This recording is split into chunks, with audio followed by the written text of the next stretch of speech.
Welcome back, Gears fam, to the Gears Winter Major presented by the Batman. It is time. The grand finals of our Winter Major competition. And we got the Kansas City Pioneers, who have dominated championship brackets so far. Back-to-back-to-back champions. The current dynasty in Gears Esports. Well, they're going live against technically the former dynasty. That old eUnited roster is obviously much different than it is now. But it's arguably the best player in Gears Esports. It's Powerz alongside TJ, Demise, and Dyslexic. It's going to be our insane final. Hope you're ready. Get your popcorn, boot up, and get ready for what's going to be a crazy, crazy next few games. Before we jump in, before we introduce rosters, I want to talk a little bit about the format of these grand finals. Let's go ahead and pull up the graphics so everyone is aware. First things first, it is a best of 9 competition. Because the Kansas City Pioneers are coming from the winner's bracket, they haven't lost yet. It'd be unfair to have an even match. They are going to start with a 1-0 map advantage. They will start up 1-0 because eUnited has already lost and KCP has not yet. And of course, the pick and ban process, well, it'll be a little bit different this time around. The winner's bracket team will ban a control, execution, and escalation map. Loser's bracket team will ban a control and execution map. And of course, we'll continue through with picks subsequently after the fact, whatever maps are remaining. So with that said, that's the format. Let's go ahead and jump right into it because we got two of the best analysts in all of Gears Esports to help break this one down. We got Ribs and Ryan, starting with the Kansas City Pioneers. Talk me through this roster. Talk me through how they match up against United. Yeah, I mean, this Kansas City Pioneers roster, you said it, John, this is the current sort of dynasty in Gears Esports. They have won all of the last tournaments in recent history. They make a massive, massive roster change, right? One of the key parts of their team, Precision, he departs the team, and they fill the shoes with Bronny, right? A young gun, incredible slayer. A lot of people doubted these guys, right? A lot of people said, hey, can they do without Precision? That Pro League record's not looking as good. They're not winning all the E-Days anymore. Well, here we are, and they're in the grand finals once again, and they're coming from the winner's bracket. Such a well-rounded team. It starts with Xysho, right? One of the best in-game leaders we've seen. Acells, our reigning MVP, right? Looking like he's in MVP form again. And then you got the Shoddy the Menace all the way on the right, man. One of those guys who just refuses to go down easy, makes all the plays in the world. He's really part of the glue to this team. And when this team is firing, man, when this team is confident, this is just one of the hardest teams to beat that we've ever seen in Gears Esports. Crazy to think. Xysho, from, you saw it actually just scrolling through his Twitter the other day, from top 16 to best team in the game. What a story and journey he's been on alongside the relatively new goats to the scene. Acells, Hndles been obviously competing for a while, and Bronny, the rookie in Gears 5. Meanwhile, on the flip side, we got eUnited. We got a team who has been in the same shoes. They were the rookies. They were the you guys back in Gears War 4. A lot of the old Hive roster, but in particular, talk to me through this one, Ribs.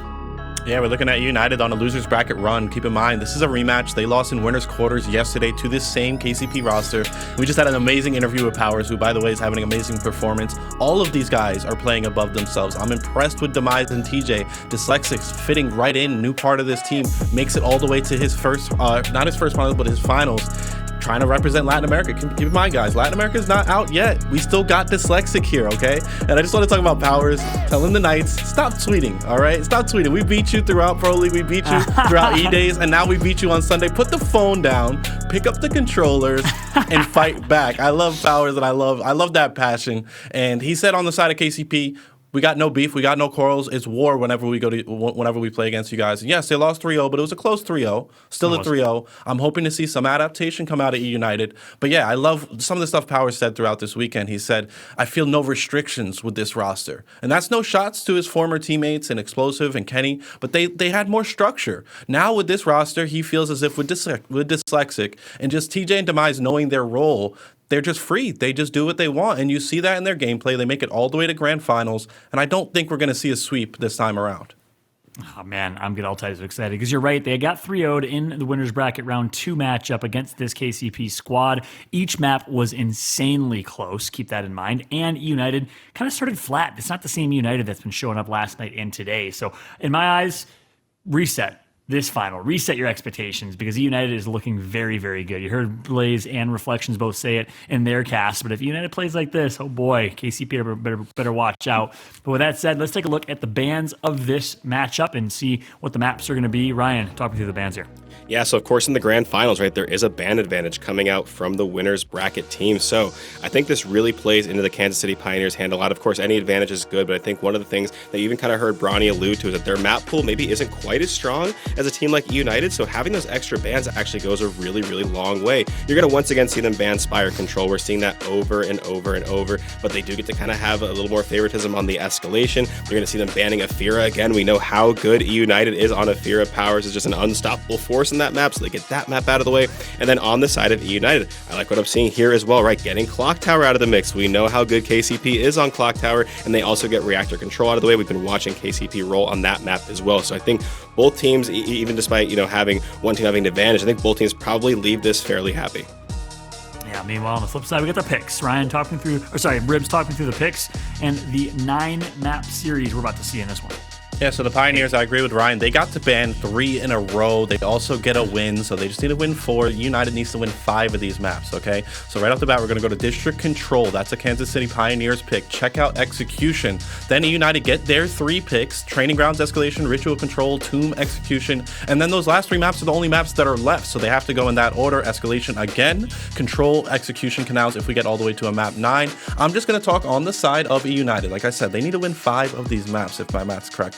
I'm going to say right off the bat, they need to win the first 2. We just saw how strong they are in Training Grounds, but I might edge over KCP there. Then give United another map that they need to win, Ritual Control. If we get there that far and it's Tomb Execution, that's the swing map. If United wins that, I think they'll be on match point.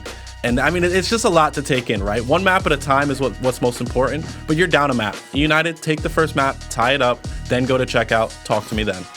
Yeah, that's right. And you're down a map.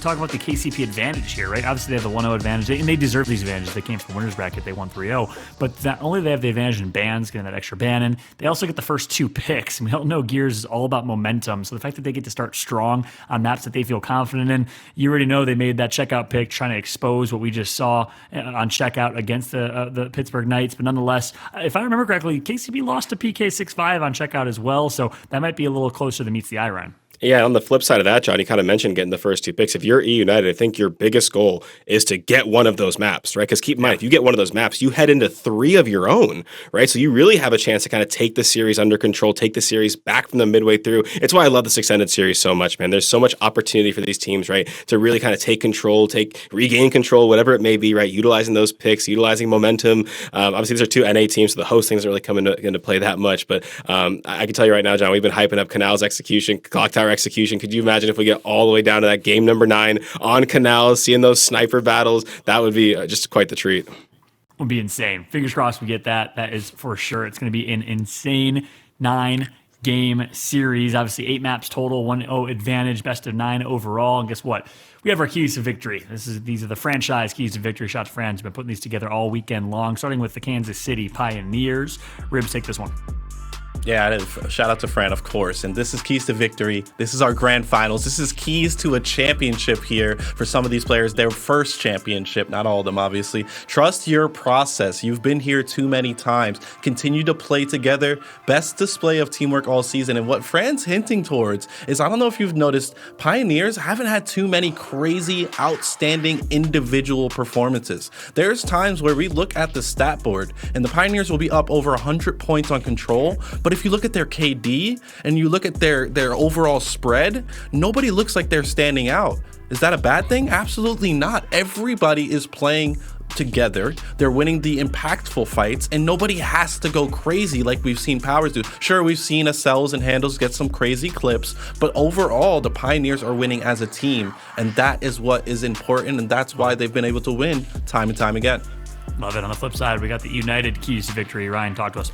Yeah, they're going to have to dictate the pace early on. Control is definitely going to be a difference maker in this series. Of course, that is no tall task against a team like KCP, who are just so good in those respawn modes. And what might be one of the most important things in general, just despite this matchup, just in general, when it comes to sort of Championship Sunday, when it comes to a best 9 extended series, they can't run out of gas, right? Stamina is going to be something that's going to be very, very important. Be ready to play that long series. The one team I think we've probably seen, Jordan, who has the better stamina than anyone is probably this Kansas City Pioneers team, right? So if you're eUnited, be ready for the long haul, right? You're already kind of starting down the series 0-1. Just be ready to play a whole lot of Gears of War. So drink some water, do what you got to do, get a quick bite, because this could be a long one. Wait, John. Dude, when we talk about stamina, we talk about KCP. I just immediately picture Hoffman doing jumping jacks because of Acells. Just Hoffman or Dom. I want to say it's Hoffman, but he's always using the jumping jacks emote because he's said it in an interview. We can do this all day. So I mean, it's just hilarious. Bring that up, and KCP does have the best reserve tank, and that's what you need in Gears Esports. Yeah, I absolutely love that mentality, and it gets in the head. Trust me, everyone saw that interview. Everyone knows that KCP can do this all day. It's one of their strengths is their stamina, absolutely. And I love the fact that they actually, and someone called that, I think it was you, who was like, I'm pretty sure the reason they're doing jumping jacks is saying they could do it all day. I was like, nah. And sure enough, Acells confirmed that was the case, or Hndles, or one of the two. So with that said, it's going to be a long one. Buckle up, get ready, get your dinner, get your food, get your drink of choice, and enjoy, everyone out there. But right now it's time for predictions. Let's talk through our predictions in this one. Ryan, start with you. Who's going to take it? Yeah, I mean, I'm very, very excited for this match, and coming into this tournament, I too was sort of blinded by some of the can they do without precision? Oh my God, their pro league record. Oh my God, E-Days, right? And then the tournament started, and Saturday hit, the champ bracket started, and I'm like, oh yeah, by the way, I forgot who these guys are. These are our champs, right? So I'm going to continue to roll with the Kansas City Pioneers again. I just refuse to bet against the Menace again, and so far it's been working out pretty well, and I think they're going to be once again our champions. Ribs? Yeah, let's net back to Thursday off stream. We're having a rehearsal. This is off stream, so you guys don't see this. And we're talking about our opening show, and Fallout's like, yo, Ribs, can KCP win? And I'm doing my normal political. I said yes. Okay, finally, I'll say yes, just because John is literally telling me I have to say yes or no. So, of course, I love the story of Bronny being able to fill in the shoes of Precision after all of the criticism that he's had from Twitch chat and Twitter. He comes in, he's happy-go-lucky, he's smiling in the interview, and he's hitting shots. Bronny is going to get his first championship with what is the best dynasty in current Gears. I love it. I respect it. And obviously, KCP, the easy choice. It'd be boring if we all say Kansas City, though. You know what? But I said it on Thursday. You did. You made me say it, but I said it. I'm glad. And then I said it on Friday. I said it on Friday. First off, you have no proof of that. First off, no, but I said it on Friday, so there's proof there. Eyewitness is proof. Eyewitness is proof. Second, I also said on Friday, y'all don't remember KCP? They show up in championship day, whatever. I remember that. I did say that, and of course I said that, and they lost to Rise. But I'm gonna go with the United. The fact that they've caught fire in losers bracket here, got to keep things interesting for two. That's my role in this whole thing, And at the end of the day, look, I think they match up. I think they've caught fire. They're coming out of a match against PK. They're hot. They're warm. They have the skill. They have the talent. I think we might have a hell of a matchup and a hell of a series in front of us. I'd love to bring in our casters here in just a moment for a 5-box whenever they're ready. Jacob and Colin, the duo, about to be bringing the energy to this one, boys. I know where Colin's going. I think I know where Colin's going. Who you got? What do you mean you think I know I'm going? You had to ask that? What would give you that impression? Great detective work, John. I feel like I've been found out. I've been had. I've been bamboozled and hoodwinked. I'm telling you right now, somebody has got to get the APB. PR, how about you, man? Where are you going? Which way are you going? Whew. I've only taught one person really how to play the game in all my life. He channeled the powers of the Funky Monkey Lancer. It's Powerz himself. He's going to unleash the beast. And he said he needed to put down the phone. And guess what? I put down my phone because I thought he was talking to me, and I laced up the gloves. eUnited came to fight. Damn, I love that. I love that. Jacob, you taught Powerz everything he knew? I got Fran in the other room telling me Fran taught me everything he knows. I took him to his first event. Let's keep that straight, right? Everyone's taking credit for Powerz. What did you teach him, John, at this point? I hosted the Microsoft. You were just babysitting him for me. I hosted the Microsoft Store LANs in New York City, which got him playing on LAN and understanding how to play under pressure. So what about you, Colin? What did you teach him, Colin? How to swing a golf club or what? I'm sure at this point we've all taught him something. I'm just going to mind my own damn business. I'm down here in my bottom corner box. I'm minding my own business on the corner. Leave me alone. Okay. I didn't ask for none of this. All right, boys. Hey, listen, enough of us chatting and the chatterbox here. We can do this all day. We got a lot of love for each other. Let's go ahead and throw it to y'all. Grand finals time. And I couldn't think of a better cast than duo to call the action. We got Colin. We got PR. Take it away, boys. Bring the noise. Welcome into the grand finals caster side of things. It could very well be an incredibly long series, or I'm sure for the Pioneers and their entire fan base, they want to see a whole lot of the same from the other day with that 3-0. But let's take one last look at the grand finals format for all of you that might have missed it while our beautiful analyst broke it down. It is a best of 9 with the team from the winner's bracket, a la the Kansas City Pioneers. They get a 1-0 map advantage, so they need 4 to win. eUnited needs 5. The pick ban process went as such. The winner's bracket team gets to ban a control, execution, and escalation map. The loser's bracket team only gets to ban out the control and execution map. Everything else basically becomes what is remaining of those picks and bans. So Jacob, I mean, you look at this, it's a good thing that both of these teams are damn near incredible at every single map in the game, because when you come to a best of 9, you kind of got to go to all of them at some point. Yeah, with the legacy, the Pioneers have been trying to build over months with different roster changes, having some roadblocks and speed bumps across the way. It would be no other fitting story than to go toe-to-toe with eUnited.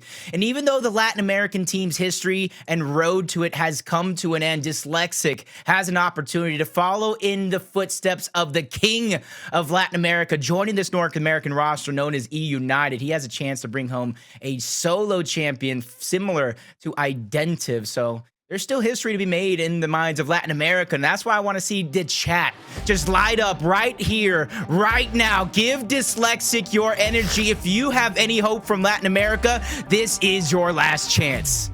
Well, coming into this first map, it is going to be control on district. First team to 300 points will solidify a victory on control. Each hill will swap around the map. It is very reminiscent of some other game modes from some other games you may be familiar with. Keeping a player from each team inside of the hill will keep it neutralized, meaning the hill will also count down 1.5 seconds instead of 1 second for each moment that passes. Early on, 3v3 inside of the hill. Snub out for Powerz. A lot of early damage onto Acells, but the flashbangs returned fire. Bronny moves across and picks up an early kill there on Dyslexic. TJ will go down next. Powerz trying to stay alive. But Hoffman, he finds himself on all fours, crawling around and down. Demise, he's going to do everything he can just to try to prevent the quick pick and the rotation of that drop shot. Now, unfortunately for him, his entire team got wiped off the top side of that initial. Forced to concede the drop shot in order to keep himself alive. You see it in the hands of Hndles. Shot grenade in the hands of eUnited. But with 37 seconds left, I know United probably wants to have some sort of contestation, not to give up the full 60, 75 possible seconds that Hill has to grab, but they got to be careful. If they get eliminated here, drop shot going out, connecting with Dyslexic. Pioneers could disperse and get both of these hills under their control. Yeah, Pioneers looking to try to hold on to this first one and rotate to the right side of the map. You can see TJ at this middle cover. He's going to put on a lot of shots, try to get some people to drop. First shot on his Xysho does give him the body, but the single shot from Xysho gets the shutdown, the chunk. Inside of the hill, Powerz will have a few remaining moments. You see already the Pioneers challenging up to the bottom side of the map. Demise will take that angle, that 90 degree, come outside, put all the damage on, and then flies for the up A, getting the secondary kill. He's looking to try to pick up maybe one more as Bronny and his teammate Xysho have been called out on the opposite side of the map. Powerz playing a similar position to Bronny that we've seen from the side of the Pioneers. And now that a flashbang will come out, Bronny will be stunned and he's going to be hit with a big old brick. He's going to go down and be taken out. TJ with one shot over the top. DJ with a second bindy over the top, baby. Gets him a double kill to secure the hill. Already cutting the lead in half. Exactly what eUnited needed. TJ to begin to pop off, but now the defense comes in. They're going to have to hold on to as much of this time as humanly possible. Dyslexic gets angled out. He was dropped off 2 quick times to start this match. Now he has to start making up for that. Great shots on the Xysho. He's going to end one back to back. Talk about making up for it. He does that and more. That's going to allow eUnited to break free from this pressure and start thinking about what's next while they simultaneously get the lead from that previous hill. It's a big ask and a tall task to get anybody to get across this map very unscathed, especially with the way that you get multiple players from the Pioneers mounting up a defensive stand into that first hill. But you see Acells, he has to realize that he's already lost a teammate behind him. He throws that flash to try to get the stun. It was a very beautiful throw. It bounced off the back. He gets the down on Demise. Inside of the info, Dyslexic will get that kill. Now Bronny trying to help out his teammate here. Powerz and Dyslexic mounted up against Xysho and Bronny for control over the next point. That'll be P3 for all of you keeping track at home. The Lancer Fire just too good on a TJ. Gets him down. The team revive trying to come through. Powerz is going to push in. He's going to assert his will. One more backslide, but as he's painted red on that cubby corner, he's going to go down. 2 more players to worry about, but the Pioneers, they got the exact fight they wanted just outside of chunk range, baby. Those L triggers ringing through and true for all members of the Pioneers. Look at the bottom half of your map. Shout out Ribs again for showing us Xysho. With those eliminations, he just trekked his journey all the way to the bottom, got the shock. Powerz misstep, that was his for grabs. He could have at least defended it. So now with the hill already in hands, leads changing once again for the Pioneers. They have that shock grenade, which is to block off one full path, and then they can set their eyes on towards the back half. That's if eUnited even want it. Shock's going to be forced out. More time's going to be bought. TJ and Dyslexic on this side of the map. You got Powerz and Demise working together on the other side of the map, and the split is in. Demise gets taken down. Powerz is going to get flanked by Bronny here in a few short seconds. He's going to be forced to reposition. The other team basically knows he's dead to rights. They're trying to abandon the play and play for next. You're going to see Acells. He has that down in front of him. He's going to allow Powerz to crawl around and bleed out early goings of this one. Pioneers are continuing to show a lot of the same looks they did from their matchup in pool play, where they were allowing Powerz only a kill here or there and then trying to get the double kill onto him. Dyslexic, he's going to walk right up onto Xysho, trying to get maybe a big body shot there, but ends up getting back aid. And now TJ goes for a wrap. Bronny goes down. Two players are in the area. Powerz is right here on the initial push. He's going to get two big shots on. Needs the third to get the chunk, but doesn't get it to go. Powerz shut down again. That is basically a huge blunder for the side of eUnited. They've thrown two of their best CQC fighters into that position early. Both of them get shut down. 9 seconds left on the new shock. The fight for the drop shot's about to break out. All four players of the Pioneers might challenge this up, but Powerz, you're right, has the 90-degree. He's got the damaging shots. Big body by TJ gets it down, but they've got to get a kill sooner or later. They got to find some chunk ability, but both of them fall yet again. Drop shot picked up by Kansas City, and the Pioneers will rotate into the new hill and have just a little bit more control over P4. Yeah, they're about to go on a 74-0 run after that hill number 3. eUnited usually at this point has some sort of answer back, but I don't want to think it too soon, but it almost looks like they're slowing down just a little bit forcefully as well, having to give up a couple of seconds because of when they died. Now they have to wait for all four players to get up, gather the information, and figure out which push they want to make. And with only 30 seconds left, it's barely going to be a contestation play. Demise is going to have to look for a way to stretch across up top, start thinking about what's next, and Hndles is there to defend that one all at the same time. So Pioneers are doing everything right. Multiple team fights won, and they're beginning to flatline this eUnited powerhouse. Yeah, without a doubt, you can see the way that the Pioneers are keeping eUnited away from their strength, getting that extra damage, allowing them to take 1Vs, using their player personnel to dominate the scope of the map. TJ inside of the juice is going to get 2v1. Nobody's going to be able to push up onto him. Powerz is going to rotate into the cinema. Will not get any help just yet. They're going to be too deep there, trying to push up into this front position. It'll be Demise first and foremost, delivery Mac. You'll see him come out of that cinema and try to get to that position for the neutralization, but I like this. Pioneers send their drop shot player outside the back side of the map. They're going to set up one in the spawn. Xysho will have an easy pick here. I think he might be able to even get a double. If he actives and drops it right in the middle of that doorway, that is a double waiting to happen. Bing, bong, but he just gets body damage, baby. Not far enough, not deep enough. Both players roll away from it. They were knocking, but nobody answered. You feel that draft right now? That's that window of opportunity presenting itself. eUnited outlast that drop shot. That was a big key, a defensive tool. Bronny's going to be forced to back down. Flash is going out. TJ and Powerz, though, try to get in, and they get denied entry to the club. 4-man wipe as Pioneers continue to cruise. After hill number 3, they shut them out 57-0. Hill number 4, 65-0. After this hill, they've only gotten 3 points so far on the side of eUnited. Pioneers are beginning to run away with this matchup, and desperation mode for EU is beginning to kick in. You're going to see them mount up here at the bottom side of the map yet again. Hndles with a brand new drop shot. They have controlled the power weapon play succinctly throughout this entire map. There's not a single time that the drop has gone in favor of eUnited. And if it has or hasn't, they haven't gotten any value out of it. Active dropout's only going to get one. TJ moves to the backside of that cover. They're going to get the third down and out there on one. TJ's going to move in, try to get a couple more kills. Cleans up the down. Now Bronny is out. This is a pretty good setup for eUnited, but the problem is they're down 237 to 82, and it is only to 300, so 63 points away already for the Pioneers, and eUnited got a major hill to climb. Another huge point gain, another big spread by the Pioneers. Luckily for United, they're getting some back into this right now, but it's just because of the cushion that the Pioneers have been able to build. They can just take their time on the ending portions, make sure they close out and tighten up the plays, but downs, eliminations going left, right in favor of the United. Revives going out from KCP. Dyslexic taking very minimal damage in order to solidify these eliminations, and him and Powerz pick up the flurry of those and try to bleed them out. 30 seconds left. You know Pioneers are going to let them bleed this one dry. They're going to begin to play for next, and that puts a big battle down towards that top side of the map as TJ is going to rethink his positioning because he knows there's still a lot for these players to push into. And of course, if you don't know, that hill is going to reset. We're going to be going back to the very first hill we started on in the cinema, which is why Demise already wants this positioning and wants to be able to get shots on to anybody that tries to rotate in. Less than a few seconds to go on that last point. They start rotating out. Demise is going to take up at cover cubby behind that lamppost, but the shock is almost picture perfect.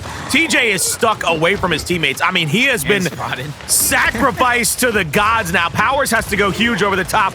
One big brick gets the down to the help. Now they're getting Lancer damage out from the middle, but look at Xysho. Xysho's still alive inside, is able to get another kill, the melee down on Powerz, and stay and be the last man standing.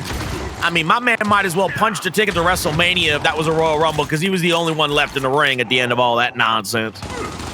Luckily for eUnited, might be the last ones left in the ring, but with a drop shot, that can easily turn the tides. Powerz trying to make a push, make it easier for that drop shot to be used, but that might have been the perfect time, but it's neither here nor there. Both of those eliminations, regardless, are going to be picked up. eUnited know there's so little time left on this hill.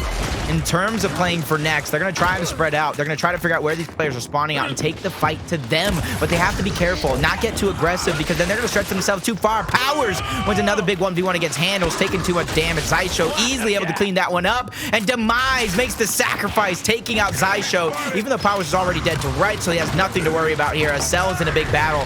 Full red. Demise able to save the day yet again. 2 teammates saved in order to make way for that next hill.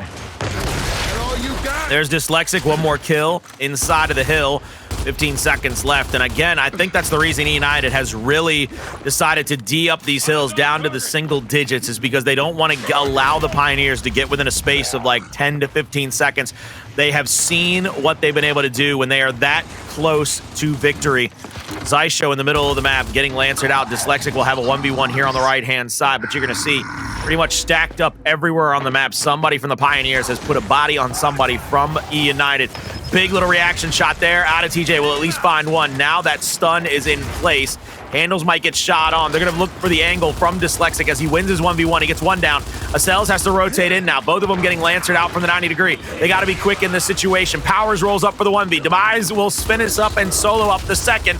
Now the respawns from the Pioneers are there. TJ on the flank here with the juice. He has to be careful not to get whitewashed away because he's going to have 3 players spawn in front of him. There they are. It's the tidal wave. It's the tsunami. Smoke out trying to clog up the vision, but he threw it a little too far. My man might have done some extra push-ups. Oh, this match began with the distance he got on that.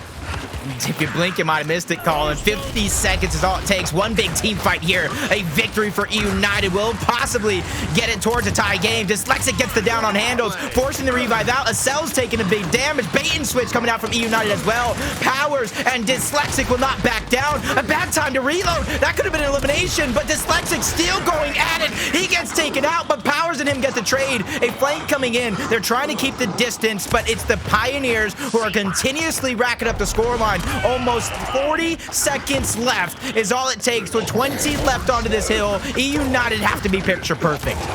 This roll comes out after the mark. I love that. He read the mark. He saw that it went down below, and that mark on the head, you can actually tell when a player misrolls through smoke because of it. And that was just a beautiful read by TJ. That was incredible. Hndles here at the next hill. Already fighting 2. Bronny to his right. They get 2 downs. They're about to get 2 kills, leaving that hill with 8 seconds to go. One player rotating through the middle of the map. That's TJ. Is going to get Lancered out from a very awkward angle from the bottom by Acells. Acells forces the turn. TJ goes down, and look at this with that hill still spawned in the bottom right-hand side of the map. eUnited gets a terrible secondary spawn. 30 seconds left. This is a long way to traverse and to get fight wins to be able to get back into that hill. Double Lancers are going to collect down after down out here. I mean, this is a firing range style matchup. Make sure to keep us informed, Ribs. Let us know there's no power weapons on this play. It's going to become after this hill. Flash is going out. Shock grenades create separation. Dyslexic goes down. Bronny getting Lancer. TJ trying to keep this one contested, but it's only a matter of time before they know where he's at. Powerz goes down. Revive back into this one. They try to make their play, but they both fall. 14 seconds left, and Pioneers have full control, and it looks like Dyslexic isn't even going to make an attempt. Pioneers with an already a 1-0 lead in the series win map number 1 to strengthen that lead 2-0. 2 maps up, 3 to go for the Pioneers to be your champions yet again. eUnited, they started out so incredibly slow that entire beginning matchup. That was one of the things that really came back to bite eUnited in the butt toward the ends of that matchup, toward the end of that map. The fact that they were not able to capitalize early on a couple of hills, keep it a little bit closer. Granted, they fought back into it. It was 200 to less than 100. They got it all the way up over 2 at some point. They were really trying to chip away at that lead, Jacob, but it was just too little too late. It was not enough. It was not in time. We will see what eUnited does as we will move from this control into a map 2 execution.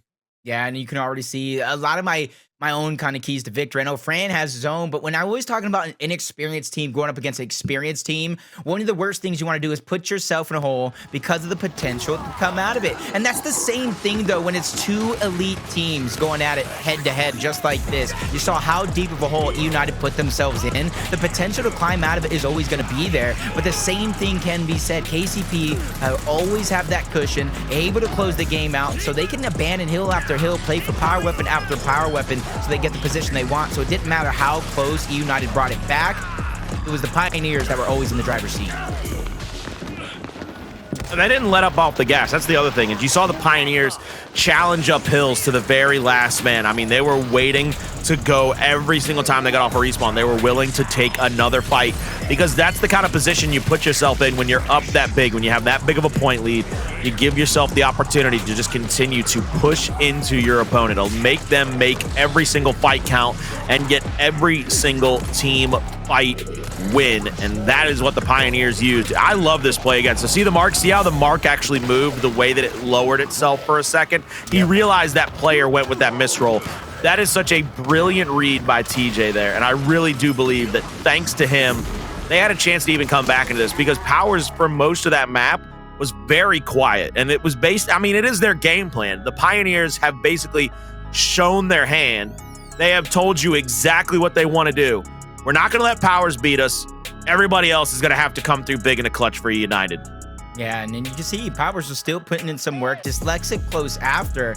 And TJ and Demise playing more of a supportive role, but I think that's the thing. You could still play that support role, but just like every single person on the Pioneers, every single one of them are getting in the mix in terms of shotgun. They're all getting aggressive. They're all taking turns with the bait and switch. Not saying TJ and Demise are not, but you can see it's the Pioneers are doing it much better as a full, complete unit. And most of that did become in the beginning of the game, but that's why I say you give yourself so much of a cushion. As we go into this checkout map, that's where I'm going to be looking at eUnited. Not let up off the gas themselves. Play out wide. Get the hands in, or get their hands on the sniper. Put it in the hands of Powerz and let that man go loose. He got you to this point, even though it is a team effort. He was the defining superstar, the biggest defining factor. And even though it's up to the Pioneers to try to shut him down, eUnited should not stray away from that game plan.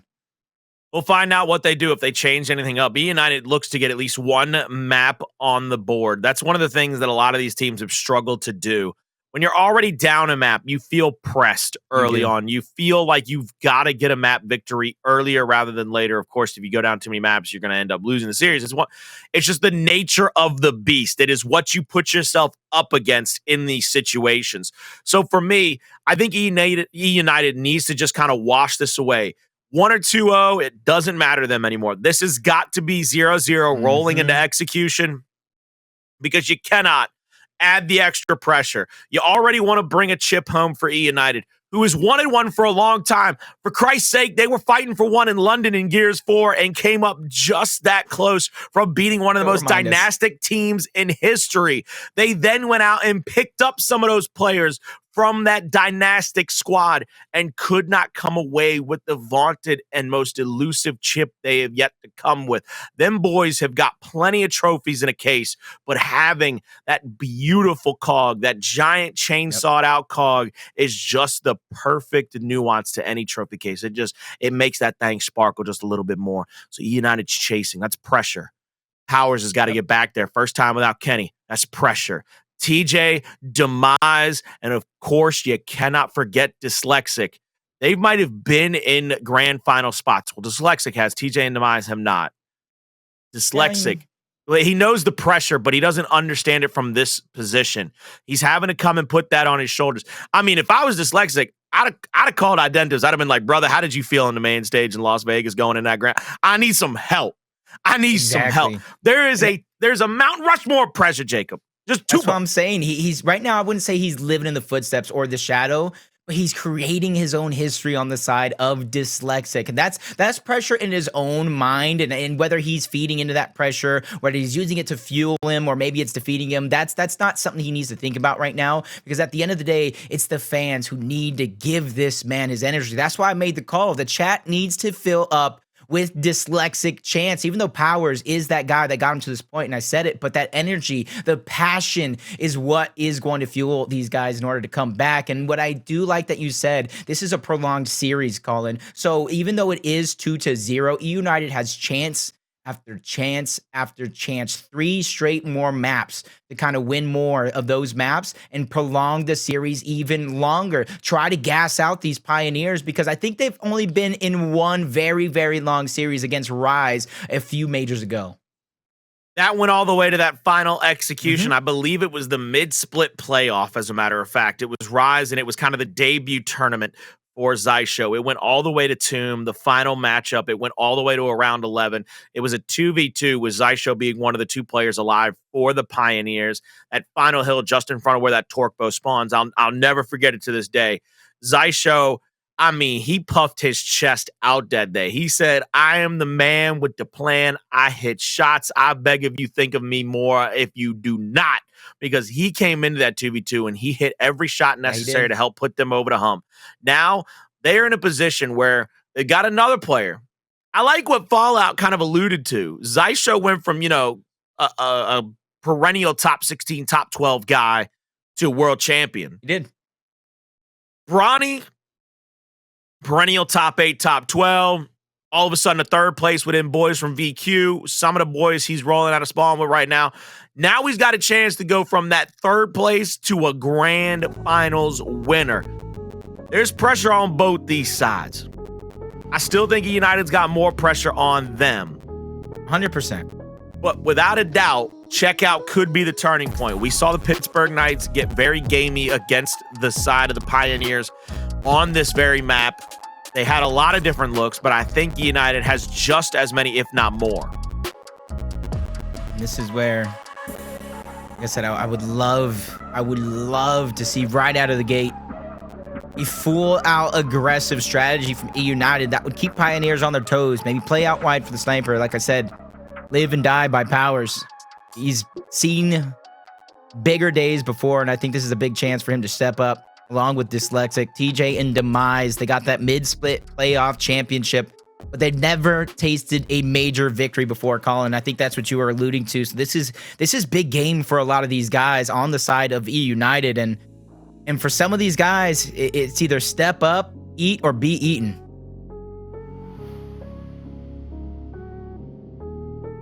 I'm taking a look here at all these different angles of checkout. All of those different places that you're going to have to take fights at. The long shot, the frag grenades, even inside of the photo center, way back there in the electronics. So many little covers, so many little historic spots on this map that will always hold a near and dear place to everybody's heart in Gears of War. You're going to see TJ hop up onto the platform first. A big stun comes out. TJ first one to take his hand over his eyes. Now the kills are being traded out left, right, and center. A second down comes through for the Pioneers. They need 2 more kills in round 1 to knot it up. That's going to be Powerz down. The revive is attempting to come out. They're going to get double shot on. 1 more set of downs could come through. Dyslexic, he tries to get away, but just gets hit by Bronny, and early in this one. You see them already doing what they do best, showing absolutely no respect to their opposition. And a little bit of a stutter step there from Powerz, something you don't see very often, caused him to take a little bit more damage than he wanted, going down in towards that mid lane, and Dyslexic was forced with a tough decision. Do you finish that round 1v2 against some of the best players in the world? Do you try to revive Powerz, who's also one of the best players in the world? And unfortunately, I feel like it was damned if you do, damned if you don't. Dyslexic with a mountain to climb, unable to come up big for his team. Bronny with the ace for the Pioneers to start us off. Looking for the round 2 to go to their favor. We're going to see the Pioneers rolling out of spawn here on the back of them as they won last round in a pretty dominant fashion. Even though they gave up the initial ice-breaking kill over to TJ, they were easily back into the fight very quickly, getting body shots onto everybody. TJ down first and foremost. Powerz tries to roll up in to get a revive. He accidentally puts himself in the danger zone one too many times. He gets taken down himself, and now Dyslexic, all by himself, has to just try to make some flash and dash. They go down, and they get taken out. Once again, another long respawn for that man. Why you hitting yourself? Because he down there ripped his arm off and he's hitting him in the, I mean, just hitting him in the side of that face. And he's got the helmet on, so that's gotta like doubly hurt. Nothing like proving your own. So make him cry. And for eUnited, I don't think they're ready to cry just yet. 2 bad rounds, that's not going to phase them because both of those rounds are easily winnable. But I think Dyslexic, a little bit of different pages for eUnited once again, going out wide for the sniper. The team all dying towards plat side. I feel like they just need to get on the same page here. It's easier, or it's not as easy as some may make it look. Because the Pioneers right now, they're matching that aggressive. They're fighting fire with fire, but eUnited with the switch up of strategy. TJ going out wide for those frag grenades. It's about keeping them out of that plat side. Acells going in through the mid lane, dodging that frag grenade out wide, pushing eUnited out, but Powerz gets first blood. Dyslexic gets revived. 4v3 is going to ensue with eUnited having the advantage. Xysho looking for the body shot here with a long shot. Misses another one. Has to go for the reload. The rechamber of that round. And across here. Demise will get scoped out for just a moment. Goes behind that cover. Easy body shot there as he rolls in to try to challenge up that mid-platform position. Demise and Powerz both trading out downs. TJ with one of his own now. Finally a kill there on his Xysho. Answered back by a kill on Demise. 3v2 with Acells and Hndles. Last 2 alive. 2 players in front of Hndles. Hndles, big back A's over the top. Will get some body shot, but won't get a lot. TJ, he handles his 1v on the opposite side. First round into the books for eUnited here on map number 3 technically, but 2 overall. Already, it takes a little bit of a switch up of strategy. Not too concerning, though. It's only been 3 rounds so far. And just so I can remember, on Overtime Hill, if it does come down to it, it is going to be back wide in that entertainment center. So if this one kind of ends up in a split instance for a snipe, I can see the instant team trying to back out, but an all-out war yet again. eUnited going back to basics, trying to cross in towards that plat side. Bronny going down first, instantly revived by Acells, though, who's also going to drop, trying to escape plat. All the members of the Pioneers are up, plus Bronny with position of those instants. No more downs to give, though. Has to be careful, living on a prayer.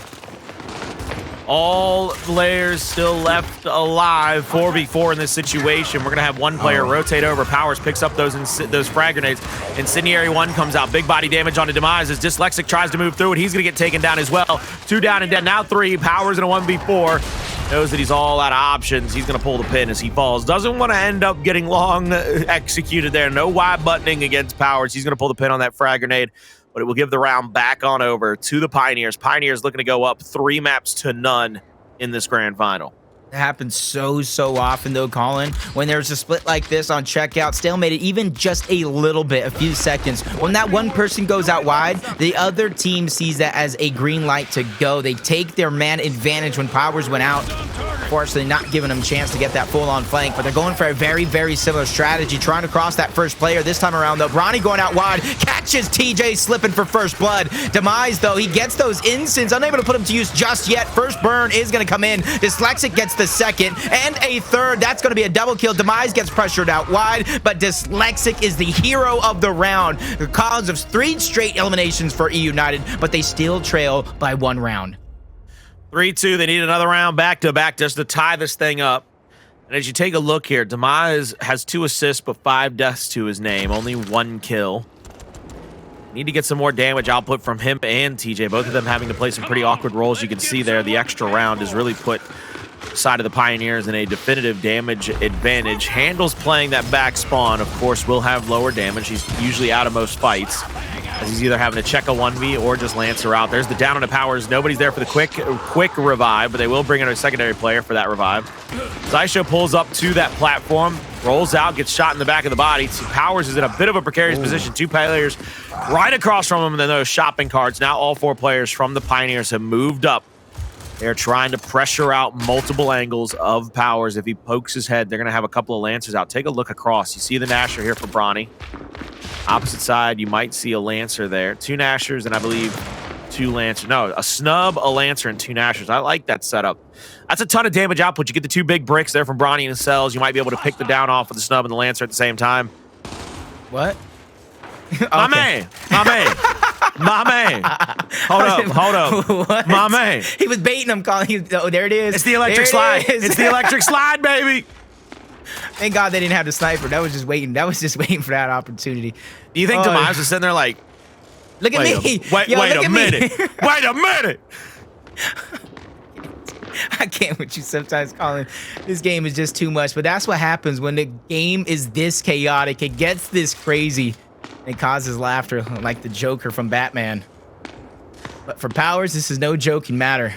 It has to come up big. Overtime, like I'm going to remind you, it is going to be out wide, and that's why you see a player, TJ, stretching out. He's going to grab those frag grenades. The rest of the team trying to follow suit. They have to be perfect here. A down could cause aggression out of the Pioneers. Acells goes. He goes all by himself, though. A down's going to come through. That one's going to be cleaned up by Demise. Overtime starts in 10 seconds, where that position is fully over towards eUnited. This is look like an uphill battle for Pioneers, but they still have a chance here. Overtime going out. Frag grenades to deny entry, splitting these players up. Powerz connects with a headshot. Frag grenade number 2 from TJ. That's going to connect. And eUnited had tied us up at 3 apiece. I had to respect your call right there, brother, because you were in the middle of a beautiful setup for how everything broke down for eUnited. It took every fiber of my being not to watch Powerz pop up over that cover and hit the single body shot for the down and not just scream boink at the top of my lungs. Because that man literally, I mean, I was like, do they know that Powerz is just waiting? Like, do you think they got the call out? Because then he literally was like, hello. Oh, God. Down, come through. Crazy thinking he's going to miss. That's all I can say.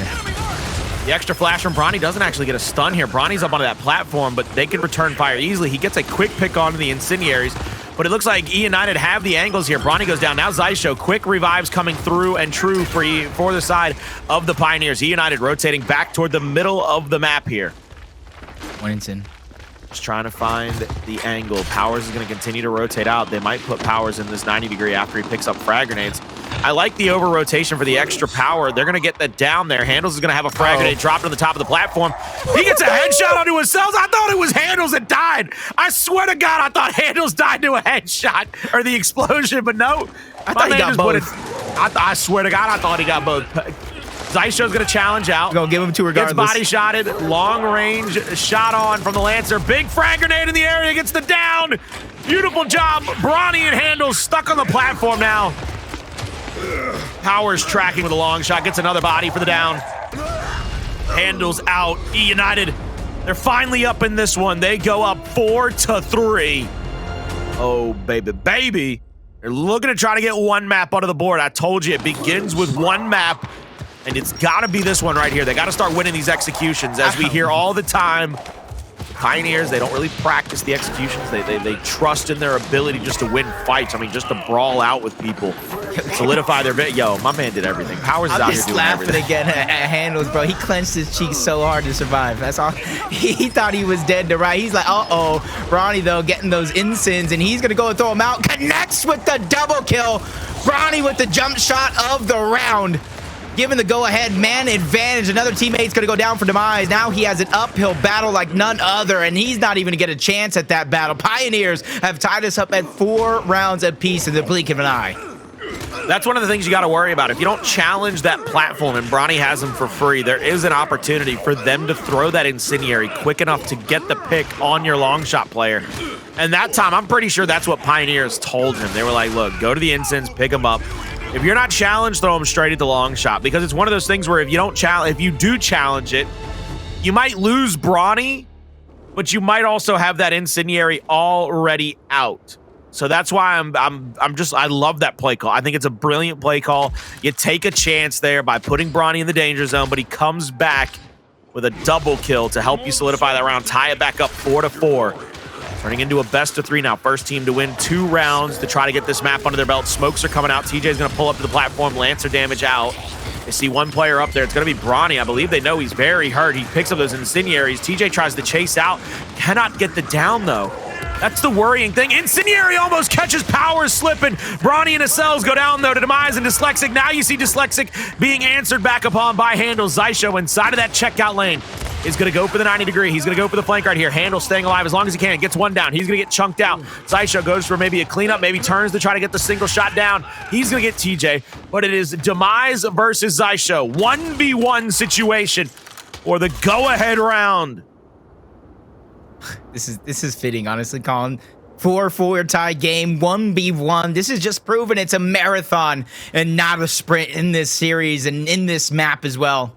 We've seen so many situations like this. And last one particularly is in the same exact map. eUnited versus Rise, TJ versus Rushies. And that one went down to a draw because how high the stakes were, and these ones are even higher. 23 seconds to go. Jacob, I'm going to be completely honest with you. I like Demise's brain right here. The snub over the Lancer. 100%. In this spot. Especially if you got a quick trigger finger, man. If you can pull that trigger fast as you can get the hell out as a jackrabbit, my man. You can put some pressure on somebody and get an easy one-shot down. Hill's going to spawn. Nobody's going to push out to it. No utilities for either player to use. Xysho's not playing. Xysho's playing for the draw. You see how far back he is? Yeah, he's playing for the draw. Goes out wide. A couple shots going to be dashed. He has to contest now because Demise went for the win. Xysho was just too far back. That's why he was kind of using the Lancer, because he couldn't push up. You can see how the back checkout, you know as well as I do, a lot of familiarity to the map. The back covers are just a little bit different. So there is an advantageous side on each one of those sides. And Demise had the advantageous side. Look at this real quick. Look at this. So there's the flash. So as soon as the flash went out, the very first shot was a snub, followed by a switch to a Nasher and then an L trigger. It was like he went for the 10% or so, the 12%er with that snub, so that he could guarantee the second shot would kind of 4 points you. It'd put you in that single shot down range. Again, just the brain of Demise in that 1v1. It was brilliant. You see Powerz pulling out the snub, trying to get it down there as he rotates back out of the situation. 5-4. eUnited looking to get one more round. Try to make this a 2-1 map count. Powerz with the incendiaries in hand. Just trying to find an angle to be able to throw one picture perfectly. He keeps rotating around. He keeps looking for that angle. Here comes the long range throw. Nope, he baits it out. He actually gets it with the air cancel. Yeah, there's the throw. Xysho rolls right into it. I love that by Powerz. I think he read Xysho. He said he's going to jump away from it. He's going to jump to a spot, and he threw it at a spot and not at a player. Just like say picked it up. Oh, my bad, my bad. There you go, King. My bad, I didn't mean it, though. I didn't know you were there. I thought you was pushing. I thought you was gone. Here you go. I want you to know, by the way, you see that skin? You see that cardboard cutout right there? Which one? The cold train. Okay, yeah, I see it now. You know what that box says, don't you?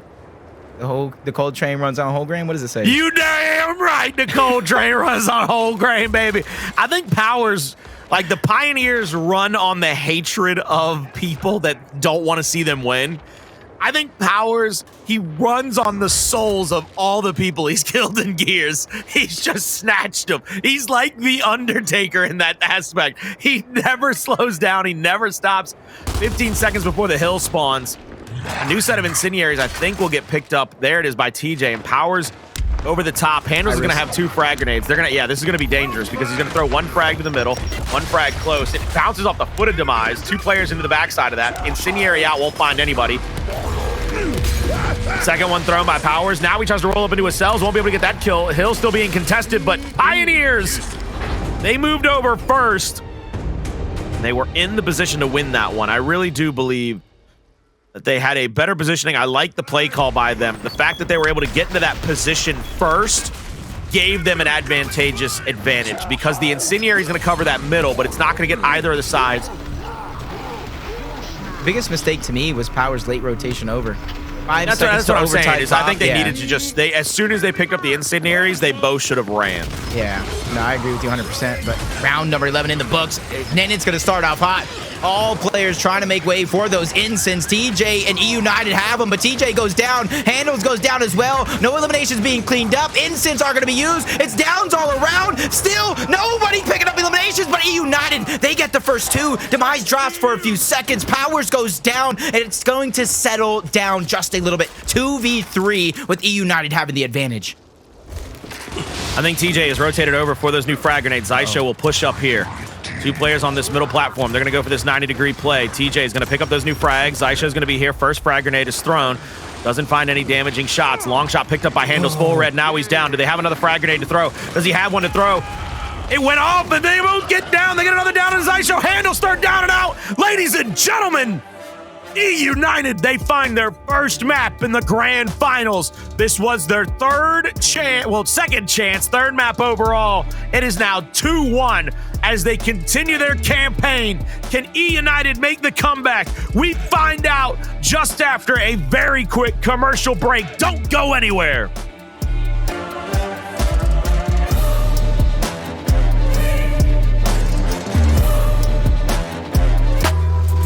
Ladies and gentlemen, welcome back to the Gears Esports Winter Major, presented by the Batman Grand Finals between the Kansas City Pioneers and eUnited. eUnited get their first answer back. As we started the Grand Finals, the team from the winner bracket side gets a single map advantage. So we play a best-of-9 with side of the Pioneers already being up 1-0 as we started map 1, but now we have traded maps. Pioneers win the control on District, and now eUnited, they will win the execution on Checkout. We move into Escalation next, Jacob.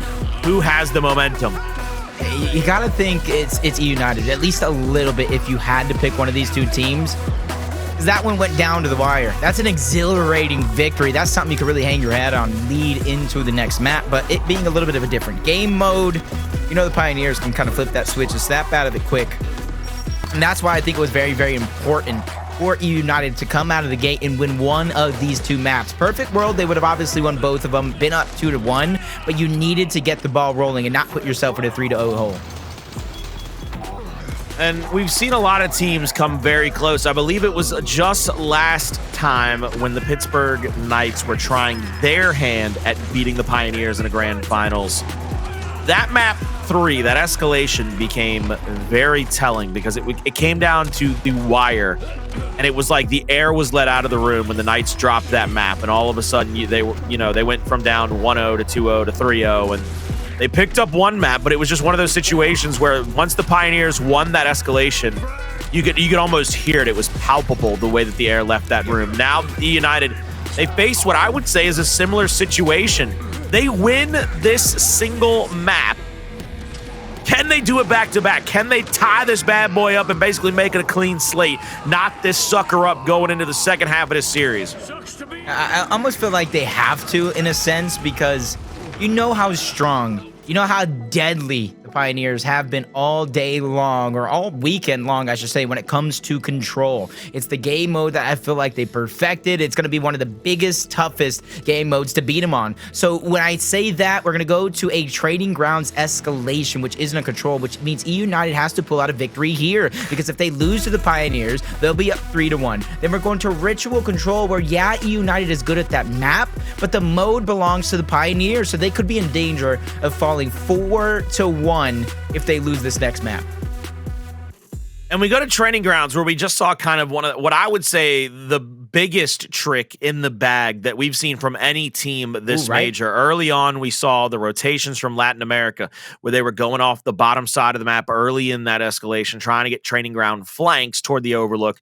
Then we started seeing the power weapon play, the sniper inside of the closet. We started seeing M-bars at the U. And then, of course, we did see that shot grenade go down earlier this week alone in the major. But just last series against the Pittsburgh Knights, eUnited said, you ain't seen nothing yet. And then drop out a boxer! I like it. The reason why I like it, Colin, is because if you put the sniper down there, you almost think Powerz is going to play in that position, right? You want to put the power weapon in his hands. You put the Marksa down there, that allows Powerz freedom, allows him flexibility. If he wants to go grab that Marksa, he could be a part of that fight. If he wants to take the initial fight towards you, he can be a part of that fight. If they want to run some sort of trick strat and have Powerz beeline it down that alleyway, they can do just that. So I think that Marksa play was brilliant out of the box thinking. I don't know whether to thank the players, Keem, Rubix, the Burns, the entire eUnited staff, the social media manager. I think these guys have it on lock, but it's going to be a big, tough mountain to climb here, because Escalation, all it takes is one chaotic moment, one flatline moment for the Pioneers, and they will get the momentum shift that they want. Coming into map 3, it is Escalation. If you're new to Gears Esports, new to Escalation, welcome in. It is map 3. 3 hills will be surrounding the map. 2 of them are considered the home hills. They come out pre-capped. First team to reach a netted 250 points wins the round, or if you can simultaneously cap all 3 hills, you get a triple cap domination. And the round ends right there. You get 1 point per 1 hill capped up. No points if you don't have anything under your control.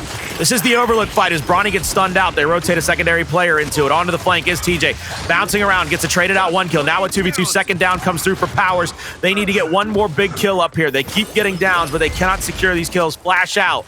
Pushing them back. And Pioneers only have Xysho here to keep defensively at the Overlook. Xysho finally does go down, and they knew it was by himself, just like you mentioned. Powerz and Dyslexic had a 2v1, so Demise said, I don't need to cross anymore. Let's get this early lead. Went in that neutral, captured it uncontested, while Hndles Hill had his mind set on that Overlook battle, so that's why the dust is settled. eUnited have a 2-to-1 hill setup, and they have a split setup at that. 2 players towards the top half, 2 players towards the low half, so it's going to be up to Pioneers to figure out a way to split the defense. Pioneers looking to be able to find a wrinkle in the defense of eUnited. 1 player there in that cubby corner. Dyslexic is going to get flashed out. He's going to try to run away, but he's getting chased out heavily by 2 players of the Pioneers. Dyslexic down and out. Now leaves Powerz in a 1v3 situation. Powerz, any kills here are huge kills. Gives them the chance to try to fight back into this one, but both of those players go down and out. Demise challenges across the bottom of the map toward the range. It looks like the Pioneers are trying to push over to the home hill of eUnited. Try to get a 2-to-1 hill advantage. Demise won't be able to challenge Bronny just yet. He's going to try to give some faith into his teammates. Dyslexic and Powerz right up in front of the hill.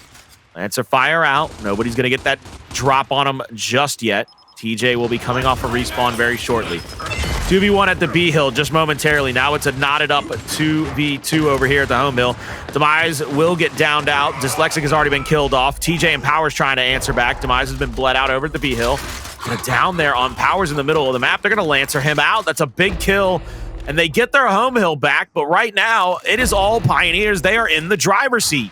Yeah, and you can see it was Demise on the other side of the map by himself, buying so much time. But because of the difference in the spawns of the 2 teams, Pioneers have about 5 to 7 seconds of advantage of an extra man on the field as the push comes through. They're trying to neutralize this hill, cross over the top. Xysho's finding a way to stay alive, but no, he gets dropped, unable to clean up that elimination. All players of eUnited will stay alive. Decap is going to come in, and their lead, which is only 10 seconds, will stay intact for now. Hndles is trying to make that a difference maker here. Pushing across 1v1 against the Great One Powerz we've been talking about all event long, even though the reigning defending champions are at bay, and Powerz shuts down Hndles. Demise shuts down that neutral hill with a big double kill, and eUnited will be the first team to strike on our 4th map, even though we've only seen 3 in play.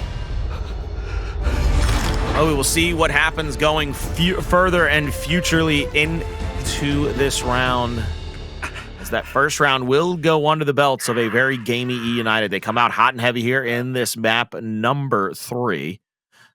Trying to just tie this bad boy up. You're going to see them hovering over that Overlook, but they're going to build up the monument first. I like this play. They're going to try to put the pressure there over there onto the Kansas City Pioneers, who will build up their own Boltok.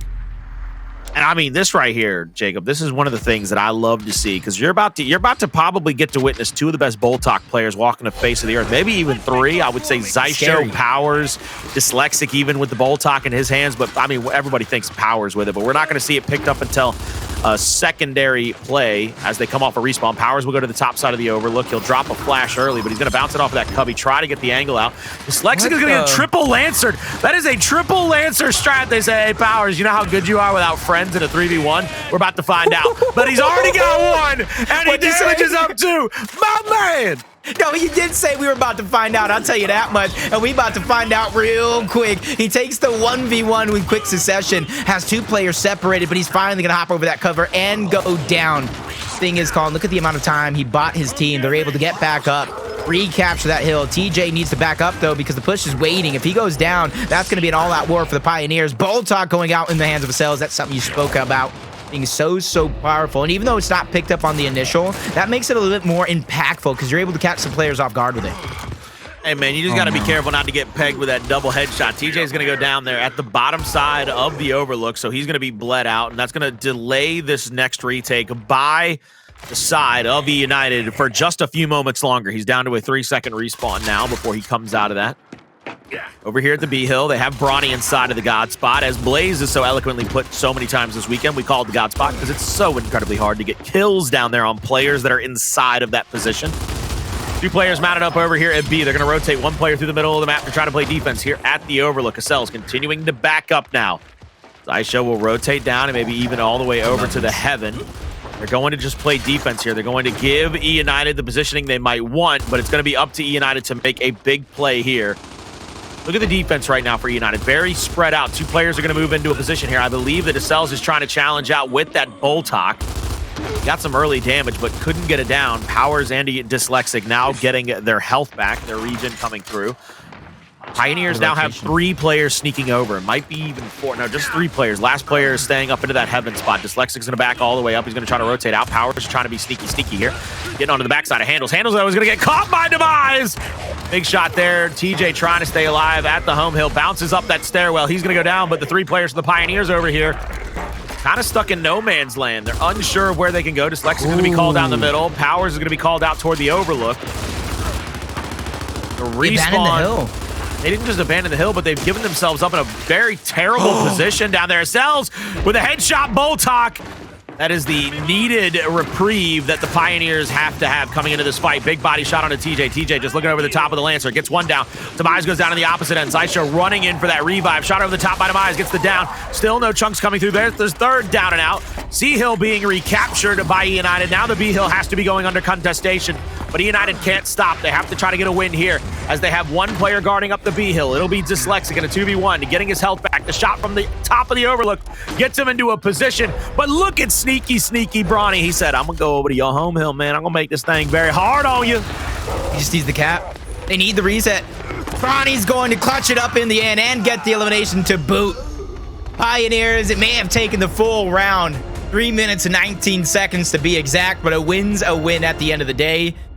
And for eUnited, that's what we're saying for both of these teams. When you put yourself in a hole, when you give your opponent that much time, they're going to make you pay. And you saw the mid portions of that game when the score was almost doubled up, about 70 to 150. Pioneers knew there was no weapon by the U. There's no hill over on that side of the map. There's no reason to die or go down. They backtracked and made it that much harder. But you got to give eUnited credit for staying in it.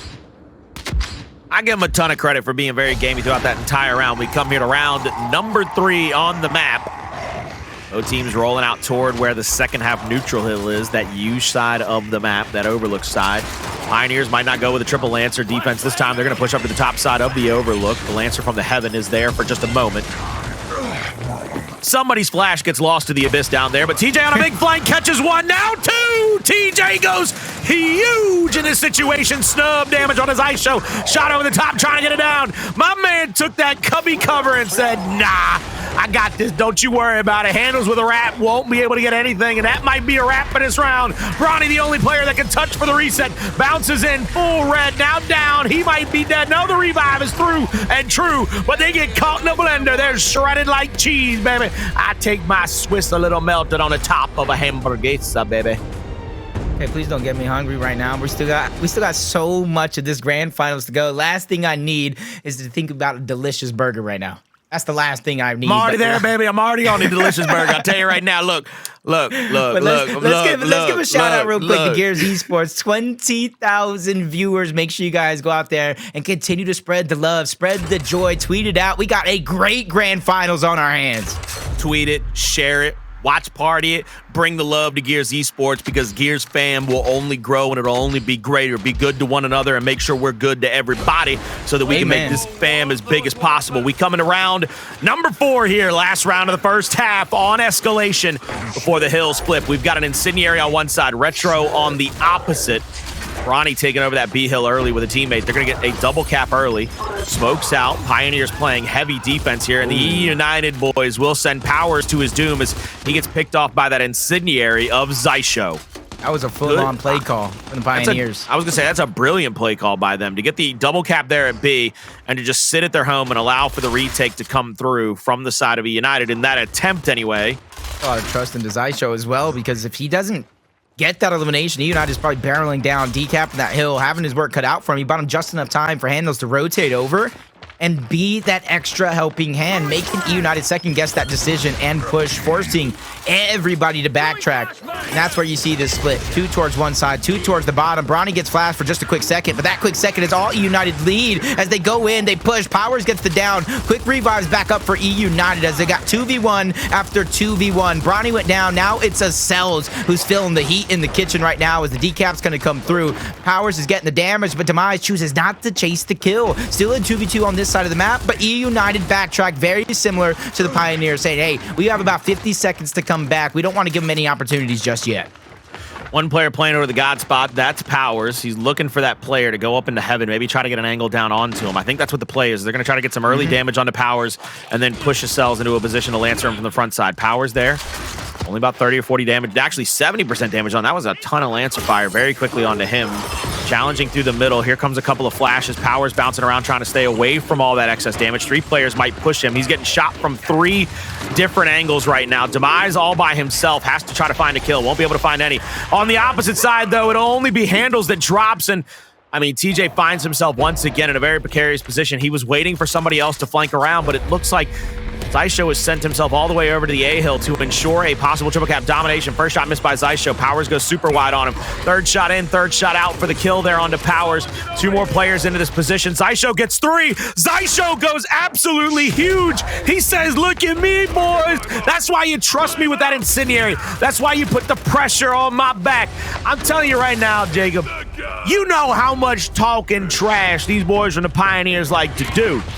You really think they gonna have somebody on a team they can't trust, somebody that might let them down? Hell to the no. Xysho one more fight just to extend the round. B-Hill being capped up. Nobody there. That'll be the end of this one. The Pioneers tie it up 2-2 going into second half. Can I pray for one moment, Colin? Can I pray to faux God right now that eUnited after a flat line like that from Xysho don't come out soft from here on out? You cannot let that one big battle won by one big man in Xysho take you down. You have to fight every step of the way, and it's still a tie game. So for Powerz and the rest of eUnited, you have to strike back. You have to strike blow for blow, and it looks like KCP hovering over the center of the map. Probably trying to put down that sniper, prevent the Marksa play from coming out, but the Marksa going down. I don't know if they learned their lesson. Did they watch that last match?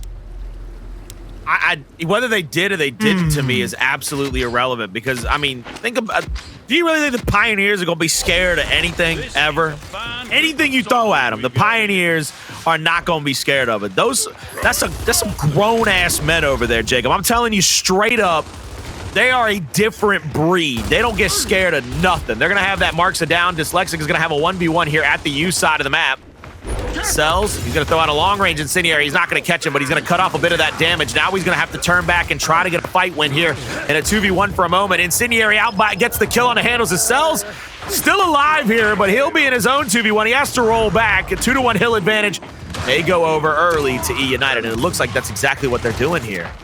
Pioneers try a little bait and switch of Bronny to Acells. Doesn't work out. Dyslexic still has the angle. Putting the pressure on, but they try to reunite. They're trying to backtrack, making sure the reinforcements have shorter journey to travel before they get the help in hand as Demise goes down in the center of the map. The home hill open for grabs. Powerz trying to make a mad dash to be the first one to defend it, but Acells makes his presence known, getting that decap coming through, but only Dyslexic is spotted out. Powerz could try to sneak up. I wonder if he saw him there at the tail end. Now he sees him, but he might be too late. Acells is trapped, put full red, finally dropped down. eUnited, the perfect 2v1 to get their hill back, but it does look like 3 players of KCP are not going to let that sacrifice go down in vain. TJ trying to keep his number hidden so badly right there. He's just trying not to let anybody know that he's there. It's going to be a full neutralization here in just a moment as they are all here at the E-Hill. Only a 20-second differential. It'll grow with every moment that passes as eUnited is getting 2 points to the 1 point of the Pioneers. You're going to see Xysho backside of that U. He might throw that. I think his plan here is probably to throw that flash to the top side. Try to get like a double stun to maybe go up there and allow Bronny to push forward. Bronny with the active marks for just a moment. No, puts it back again. Pulls back out the Nasher. Now the flash. This is damn near a secondary initial, Jacob. I know that eUnited has a point lead, but this is the same thing you see in a lot of these initials. The stuns will go out, but it looks like eUnited has decided to go after the player down to the bottom. Marks out for Bronny, gets a ton of damage, but he's going to have to turn. He gets downed out as well. Hndles last one alive. Demise is there to challenge him at the E hill. You see the D hill being under contestation. Again, it is Acells and a big 1v1 here against the one and only. No, now he's got a second player. Dyslexic goes down on the backside. It's Demise trying to hold down this hill. Powerz gets a decap at the F hill, and Powerz looks like he's trying to escape with his life. You see Demise just trying to stay in that spot because they are up over 225 points. It would take a triple neutralization to get a victory here for the side of the Pioneers, and they might leave a hill uncontested. Here comes Dyslexic and Demise yet again. Nobody in the E hill just yet, going for the neutralization. Incendiary out, doesn't find that kill. Downs coming through left, right, and center. Cap. But they are going to get that cap off on the D hill, and there is 13 seconds left. Powerz finds one. He gave him a little love. You saw it, Jacob. I saw it, Jacob. You know what he was saying right there. You can't win. Doesn't matter if he got eliminated or not. eUnited once again on the third map, and we kind of laid it out. When it comes to control, that's the Pioneers' hometown. That's their home ground. That's their ring. That's their home court. When it comes to execution, I think both of these teams have that great fighting chance. Maybe you can kind of edge it over to eUnited, but Escalation, I think that's where these teams are kind of like evenly matched the most. With Marksa going down in the middle, the twist has already been thrown into the game. Incense towards the top half. Boltok finally making its appearance here. And so far, with Marksa going down, Bronny had one chance. We haven't seen too much of it just yet, so it's not too much to worry about. It makes me wonder how much focus is going to continue to be on that Marksa. Looking through the middle of the map, eUnited pushes up toward that Marksa underneath the overlook. One player will roll out. That'll be Powerz. TJ is there with him as well. They have 3 players over here, and it looks like the Pioneers will have the man advantage here. Incendiary out over the top of the U. It's going to push Dyslexic toward the top side of that hill. He's going to get Lancered down here. Now you see Powerz and TJ rotating into the same spot. Go for that revive. They will get it off. 3v3 over here. E-Hill capped up. Acells is down. Nobody's thrown an Incendiary yet at him, so you think that they might still have it in their pocket. They don't actually. There's only one utility grenade left, and that's Demise's. Powerz is trying to just stutter step over here, try to answer back with downs and outs. Dyslexic is full red, trying to help out his teammate one more time, gets the help, and now we'll get the quick revive off on Powerz. 2-1 hill cap in favor of eUnited. They're going to rotate out back toward their home and pick up those utilities, pick up the retro, pick up whatever they need. There's the Incendiary, there's the retro, there's the Marksa. Oh my All God. of the power. My God. They just bursted open Pinata, and they got all the candy, all the treats. His Powerz, you know how accurate he can be. Trying to get that low angle. I like the way he's positioning himself. One of those shots that can get aggressive afterwards. He's just trying to cement his position towards the low side. He knows he has a cross, his help, as does KCP, but Powerz takes too much damage, doesn't like the look that he's given. He chooses to retreat, but now Dyslexic under pressure. And this is where I believe what Blaze has said, damage is currency. When somebody feels like they have enough money, they're going to make that purchase and try to get an elimination. Smoke comes out, trying to block up the sight line of Powerz. Big shots out, will get a couple of damaging shots there. Acells goes down up top due to the help from the overlook.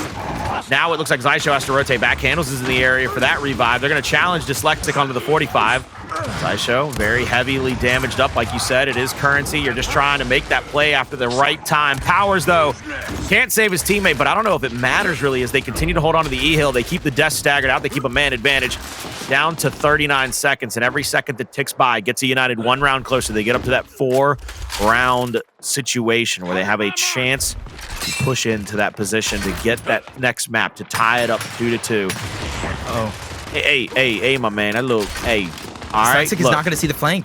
Look at the flank. Acells is going to get it. Dyslexic thinks somebody's trying to watch him. He thinks he's man on man, but he's going for a flank. Acells is going to get the down onto 1, but Powerz yet again. He makes the defensive stop. Free hill for Dyslexic. Possible triple gap domination, but it doesn't mean anything neither here nor there. 240 points with Dyslexic going across to the hometown. They're going to solidify this win, and eUnited will be on map point.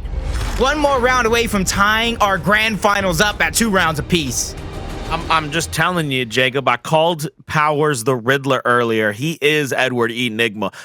Can you solve the issue the problem, the riddle, the enigma that is that god of death Powerz. That man comes flying down those stairs and hits a reaction shot like you would not believe, to get that instantaneous down, to save his teammate, to keep them in a very powerful position. Even though Dyslexic had moved over and started decapping that home hill, it allowed them to be that much more confident that they were going to get another round under their belt, get one round closer to tying it up 2-2.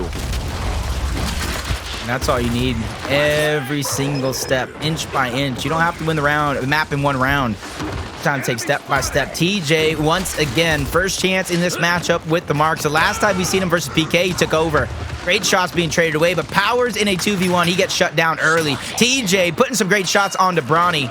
Unable to protect the headshot, but that was a massive amount of damage. Pioneers finally getting in to try to capture the hill. Dyslexic doing what he can. He gets taken out. Headshot by Bronny.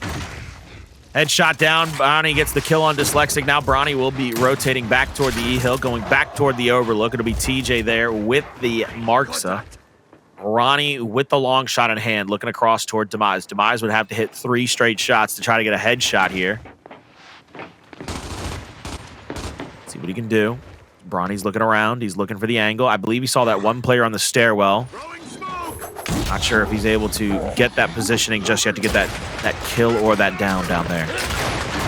Ooh, that was a must. That was a must hit from Bronny, even if it was a body shot. Because now all 4 players made their way, and it's going to be a 4v3. Hndles is trying to stretch across, make it a 3v3 as Demise gets taken down first. Bronny not backing down fully, trying to hold his right hand. 2 players were forced up top from eUnited. Triple cap domination coming out. That flank that I talked about is going to be successful. eUnited barely touched the hill. They step out for a second. The decap comes through, but all 4 players get dusted. Demise, the last saving hope, has to go big. He gets stunned out. Missed shots by Hndles is going to prolong this round as well. Sniper shots going across. eUnited will live to tell the tale, but they will have their backs up against the wall. Looking for the next stop here. They're going to have to get a triple neutralization as the lead has grown too large. No more shots at the long shot for Bronny to be able to help out. Demise gets back 8 out by Acells. Now Acells in a possible 1v1, but Dyslexic finds that perfect position to get the down onto him. Goes for the kill, ensures that they have that ability to go home to home. Powerz is going to need some help over here. He gets pushed out by that side of Bronny, and Bronny hits that back A, and that should pretty much knot this one up and send us to a round 9. Jacob, there's not enough time to come back off a respawn and get all the way across the map. Especially with Dyslexic going down, and that would have been the hope for the F-Hill. The Pioneers, after 7 rounds, 4-3 is going to be the score line. Struggling to get back into this one, but just like you said, for eUnited, all it takes is step by step, round by round, inch by inch, and we could have ourselves a game, and that's why I think this weapon selection is going to be important. For eUnited, they have a chance to lock down anything they want, try to shut it down here. But the trick is for the Pioneers. Do you match lock for lock? Do you save it for a possible round number 9, which you have to make it there? Only time will tell. Round 9, Incendiaries, Retro, Boltok on one side. Let's see what eUnited does here. They're going to go for possible block, the lock. I would love to see them lock out that. Yeah, Yeah, that one. That one right. That's the good stuff, baby. It reminds me of Escalation first came out. And this one? No. That one? No. It's a game winner, baby. It's a game winner, all right? Gotta lock him up with it, baby. You gotta lock him up with it. Hndles up top is looking around. He's gonna get some shots there at the top of the overlook. Powerz is gonna have to put his head back down. The player from each team. Acells, though, I mean, hits a whole house onto TJ. They lose the man advantage here. Now, looks like they'll rotate straight across. Powerz had to go absolutely huge in another 1v3 situation. Bronny with another long shot. Demise all by his lonesome, and this could be a very short round as we see Kansas City Pioneers looking to rotate over. Bronny gets the headshot on TJ, and now the marks in the incendiary of eUnited goes over to the side of the Pioneers. Misroll from Demise, gets him hit with a long shot. The body shot comes out. Pioneers, even without any advantage, they lose their incendiary. They take the fight, and they get this bad boy to be knotted up round 9, Jacob. That is where it's going to get interesting because they use their lock on the side of eUnited, which means KCP How have a lock that eUnited doesn't. No, they're instantly going to use it on the Incins. Deja vu all over again. The 60-second retro, they can try to put another power weapon down, add some firepower to an existing power weapon. But I do think the shock grenade, yes, is going to be the play that allows that 1v player towards the low side a little bit more freedom to work with if he is getting aggressed on. And if he wants to be the aggressor, he can also use it to try to position his opponent exactly where he wants. But call it round number 9. Pioneers win this. They have a lead 3-1. If eUnited win, and I believe it's a must win, we got a tie series in our grand finals. Coming out in this initial incendiary out onto eUnited. Dyslexic gets the down there onto Acells. Full red is Powerz trying to find the answer back. Another flash will come through. You see one player trying to take up that long range angle to the backside of the U. The home-to-home advantage for Hndles is there. eUnited put all their eggs in the basket here at the long shot, trying to get a victory, trying to get a dub. They have to try to get a victory here before Hndles gets in there on the flank. You're going to see Demise take up this position. Bronny, though, kills Acells in a pretty big position. Now Hndles on the flank. Xysho moving just slightly across that E-hill. The Lancer damage from Hndles is quite impressive, but it might not be enough to get them a win here. As they finally get all the kills, all 4 players from eUnited still alive. And they're going to rotate out, pick up what is left of their utility across the map. The shock over there. And Acells will be pushing up. He's going to get Lancered out. He hasn't been down. There's the down onto Acells. They stop the home-to-home push. They're going to have to find another set of kills here as Pioneers are back off a respawn.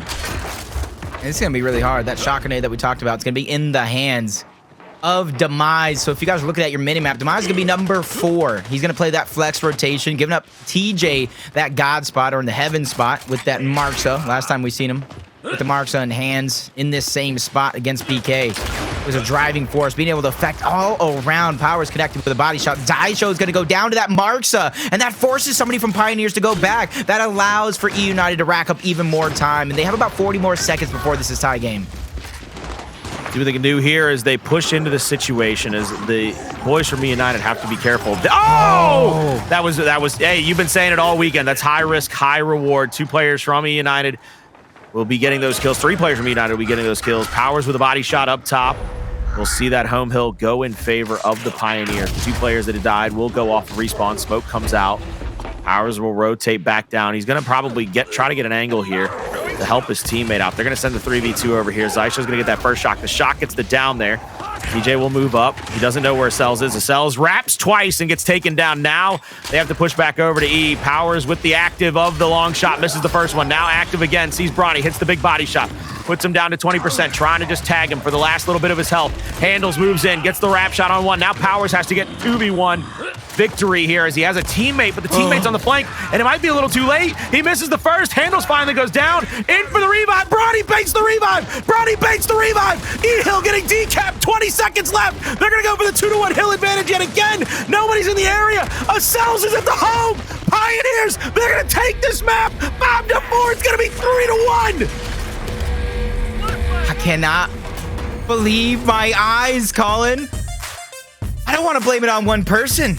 I don't, but Dyslexic going down at the very end in that 2v2 with Powerz. I believe that basically cost him because of Powerz. He had no help, no rotation to go over. That is just a meltdown on the side of eUnited, and Pioneers take full advantage. They are just a few steps away from becoming our defending champions yet again. 2 more maps, Colin, is all it's going to take. I mean, right now they are the reigning, defending, undisputed champions of Gears Esports. I mean, they might have made a roster change, but that don't change the fact that that chip is still sitting behind them. That horse head is probably sitting on top of that trophy. I mean, look at, probably got a meme mug on it too. That's a meme mug. That's a meme mug. Just look angry for no reason. You walk by it, it's a beautiful sunny morning. You know it's got bacon and eggs waiting for it at the breakfast table, and you're like, "What's up, Pioneers trophy?" And it's like, You know, I feel like the Pioneers are Ron Swanson right now. You know that episode where he goes in, he's like, "Give me all the bacon and eggs you have." I'm actually really happy. I said that right. I said all the bacon and eggs that you have, but instead of bacon and eggs, give me all the championships that you have. Yes, I'm glad you used Ron Swanson as an analogy, because that opens me up to say that they are indeed Ron Swanson. Even to me, who had the premature burial on them, thinking that they might not be able to win another chip, they're like Ron Swanson at like a Home Depot. They're like, I know more than you. I don't need help, Colin. Go away. I know more than you. Literally what it is, like, There's a chance they don't win this major. I know more than you. Are they going to be the same team without precision? I know more than you. It's just what they're doing, my man. And I love that. I love that Bronny was a huge factor in that very last round. Many rounds, don't get me wrong. He was a huge factor in many rounds. But that Bronny is stepping up to the plate. He couldn't have written a better story with precision retiring. Going for different ventures. Bronny steps back in. Last time he was with his team, they fell short. 3rd place. Something to hang your hat on, but a team that's built their legacy on winning championships is definitely not enough. Bronny steps back in. People question them. They were looking good in the beginning, but they hit a lot of roadblocks, a lot of speed bumps, and we questioned them, Colin. You even said it yourself. You might have called it early. They might not be able to win that championship. They stepped into this weekend, the baddest men on the planet, the 4 horsemen of the apocalypse. And we're in our grand finals now. They're up 3-0. And I'm asking the question, can they even be stopped at this point? A 2-map lead for them. I mean, it's 3-1, and they sit atop 2 maps. They need 2 more maps, and we know we got 2 more controls. Like, that's how I look at this, my brother. Is I'm like, stuff is dicey, baby. This stuff is dicey out here. They stole that. I gotta watch out with these chains. They're about to steal these the way they just stole that last one. But I'm just still in shock and awe. I felt like that was gonna go, but multiple times it was Acells. I honestly think it was the last 2 rounds Acells right out of the gate. Might have been Hndles as well. Actually, we do think it was Hndles. Acells was getting different flanks in different rounds. But right out of the gate, he goes to get that capture. That puts pressure on eUnited to win that 4v3. And I don't think they wanted either one of those rounds. I mean, like, especially in my opinion, that play by Acells where they get into the smoke grenade where TJ is trying to find him. And you can hear both players coughing. You know that they're both in that smoke. You hear them all coughing. And then all of a sudden, TJ takes the first shot. Muzzle flash goes off. And I mean, it was a beacon. I mean, my man just snap, chunk, move on my life. Simple. Simple. It's literally simple sometimes. And I hate to say this because, you know, during LAN, seeing those interviews, I like to see the in-depth talk. And I know Ryan can agree with me hearing that kind of call. Play your game. Just play your game. What does that even mean half the time? But for the Pioneers, it means just get aggressive. Just get loose. You almost have nothing to lose. You're the reigning defending champions. And now with a 3-1 lead, going back on over to a control map, this is where it is going to get scary for eUnited, but this is also where champions are made. You said it yourself. With all the pressure they're under, they're either going to fall flat or come out diamonds. They've got to be able to get a couple of maps in a row. I mean, it's not just a tie thing anymore. I really thought that they might have a chance to tie it up. They can no longer look to just tie it up and move forward in this series. Now they've got to win a couple of maps in a row. They got to take like a 1-map lead. They got to put Pioneers at a disadvantage because that is the thing that the Pioneers sit pretty on. No matter what goes on, map by map, round by round, they have that 1-map advantage. They're hanging on to it. They're hanging out with it. I mean, it is just one of the hardest things to overcome. And that's exactly right. You said it, Jacob, and people have echoed the sentiment all weekend long. You take a piece of coal. You don't know if you're going to have to just burn it as a natural energy resource or you're going to put it under enough pressure and that thing's going to turn into a diamond or it's going to crumble into dust. You got 3 options with coal. It can burn hot. We've seen one and dones. We've seen champions that have risen from the ashes, won 1 championship, and then kind of had to bow out of that championship seat. They were one and done. They were burnt up like coal. That's all it was. Is you put them in the heater, you burn them up. We've seen other players get put under that same pressure and just turn to dust time and time again. Get to the door, always a bridesmaid, never a bride. Yep. And the Pioneers, instead, every time we even look at them with pressure, we're like, hey, man, y'all feeling the pressure? They already diamonds. Like, they're just getting more polished at this point. They know what's on the line, Colin. They know what's on the line. I'm bringing more gold to the table, and the only team that can outmatch me with the gold is the Pioneers, and I think they need this championship to match me. How many have? Don't make me call explosive. Don't make me call explosive. Man's got 24. I have 3. Man's got 24. I have 4. I have a championship here. So the Pioneers are the only ones can rival me at this point. Where are the gloves at? They're here. I mean, eUnited took off the gloves, so I needed a break too. Okay, that's fine. Should I go get the Hall of Fame rings? You have to. You have between to. in between matches. You might have to. But you're not gonna rub it in anyone's face. You need to show it to eUnited. You need to show it to Powerz. You need to show it to Dyslexic, and say, this is what's waiting for you, boys. This is what's right around the corner. 2 quick maps. We have a tie game. 2 more maps after that. They can win the series 5-3 and be the new defending champions and possibly get a ring from Colin. Take away my championship. Maybe we'll get some chains going around for everybody to celebrate. But for the Pioneers, man, that's just to add another notch to their belt, another trophy to the cabinet, another bragging rights to go ahead and dominate and terrorize Gears Esports with. I really believe we go into this next map, and there is a big chance for the side of the Pioneers to, I would say, dig a grave, man. This next map is kind of not. I don't want to say the grave's already dug for both of these teams. One of them is just waiting to get pushed in. I look at the Pioneers as they're just looking for that last nail. They're sizing up the coffin. They're like, I'm gonna need about 24. They need about 24 nails. They got 23. They got 23 right now. They win this next map, they got 24. They got all the nails they need to build the coffin, and it's about time to go down for the night, baby. Yeah, I will say, though, luckily for eUnited, and not that Pioneers is slack by any mean, this is ritual. We've seen them have some hot starts. We've seen them have some amazing comebacks on this map, but they need that pitcher's mentality, Colin. They got to forget the last couple of moments just happened. That last round deflated them, or at least I hope it did not, and they come out swinging right out of the gate because we know how deadly Powerz can be on this map. We know how great Dyslexic can be. TJ and Demise, a duo that everybody wishes they can be, except for maybe the Pioneers on their side. And that's where it is going to be a huge test between Pioneers and eUnited. Pioneers can close it out, but eUnited are testing themselves because, like I said, it's 4 straight map victories, or 4 maps in total. They still have to win 2 in a row to tie up the series. Because if you go down 4-1, Colin, that's just something daunting. That's something very scary to look at. And you almost got to throw up the red flags. Yeah, you're gonna have to throw up some red flag. I mean, I think the flags have got to be up there already, baby. I think you can't wait any longer. Just sitting back and kind of doing the same old.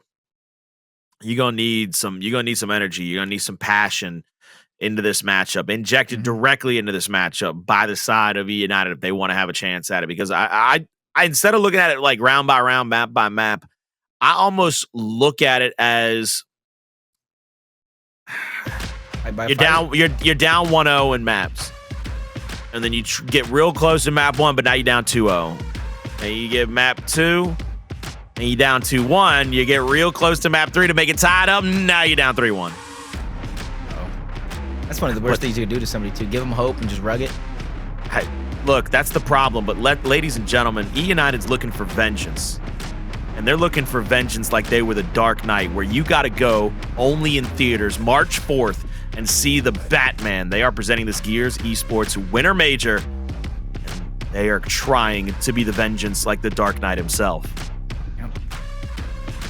And for eUnited, it's not a call, it's a warning. You fall flat one more time, that's a hole very few men can say they can pull themselves out of. That's why this initial fight is so important. You see 3 players of eUnited stacked onto one cover, trying not to let anybody go past. But TJ, he tries to reposition. He goes down. He's going to be out. First blood of the game goes to KCP. It's going to be up to Powerz. It's going to be up to Dyslexic to try to even it up. But both of them will also go down towards the backside. A brilliant opening strategy out of the Pioneers will once again give them a massive advantage to start us off.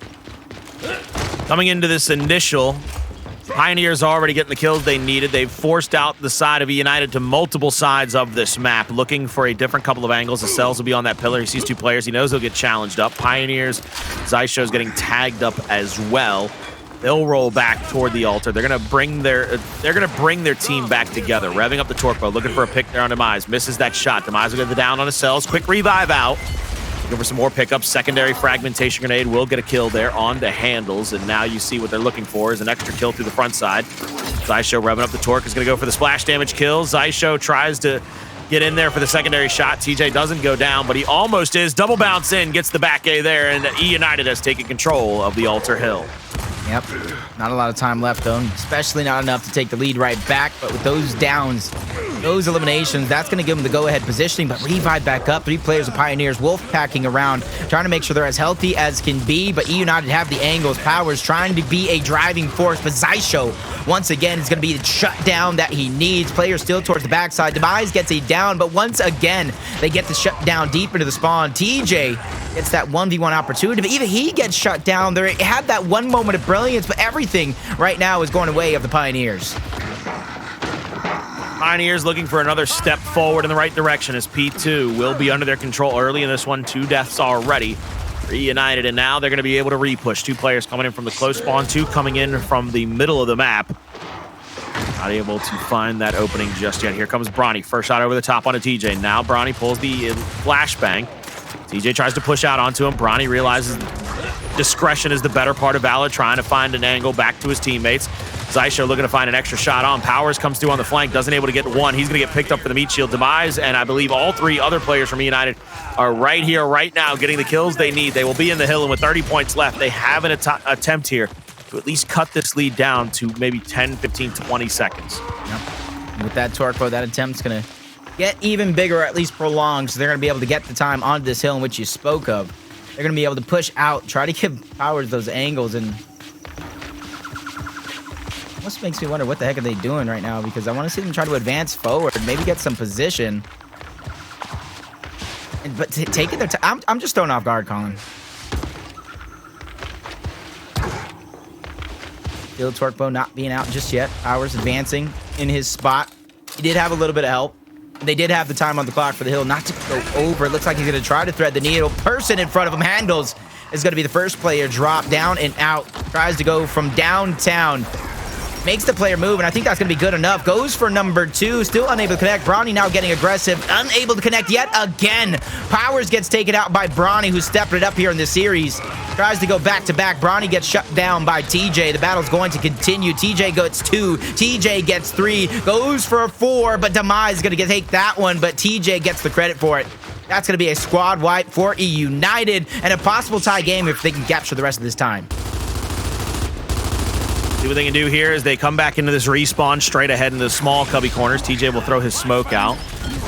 No flashes coming into the back hallway just yet. Xysho will be moved up into the neutralization position. I don't believe he has his Lancer out. He's trying to make sure he's protected from the close range fight. Acells will get 1 kill there on the Dyslexic. Now Demise gets it down onto Acells, trying to answer back, but the revives are there very quickly. You see Demise trying his best to get a couple of kills here with TJ. They get 1.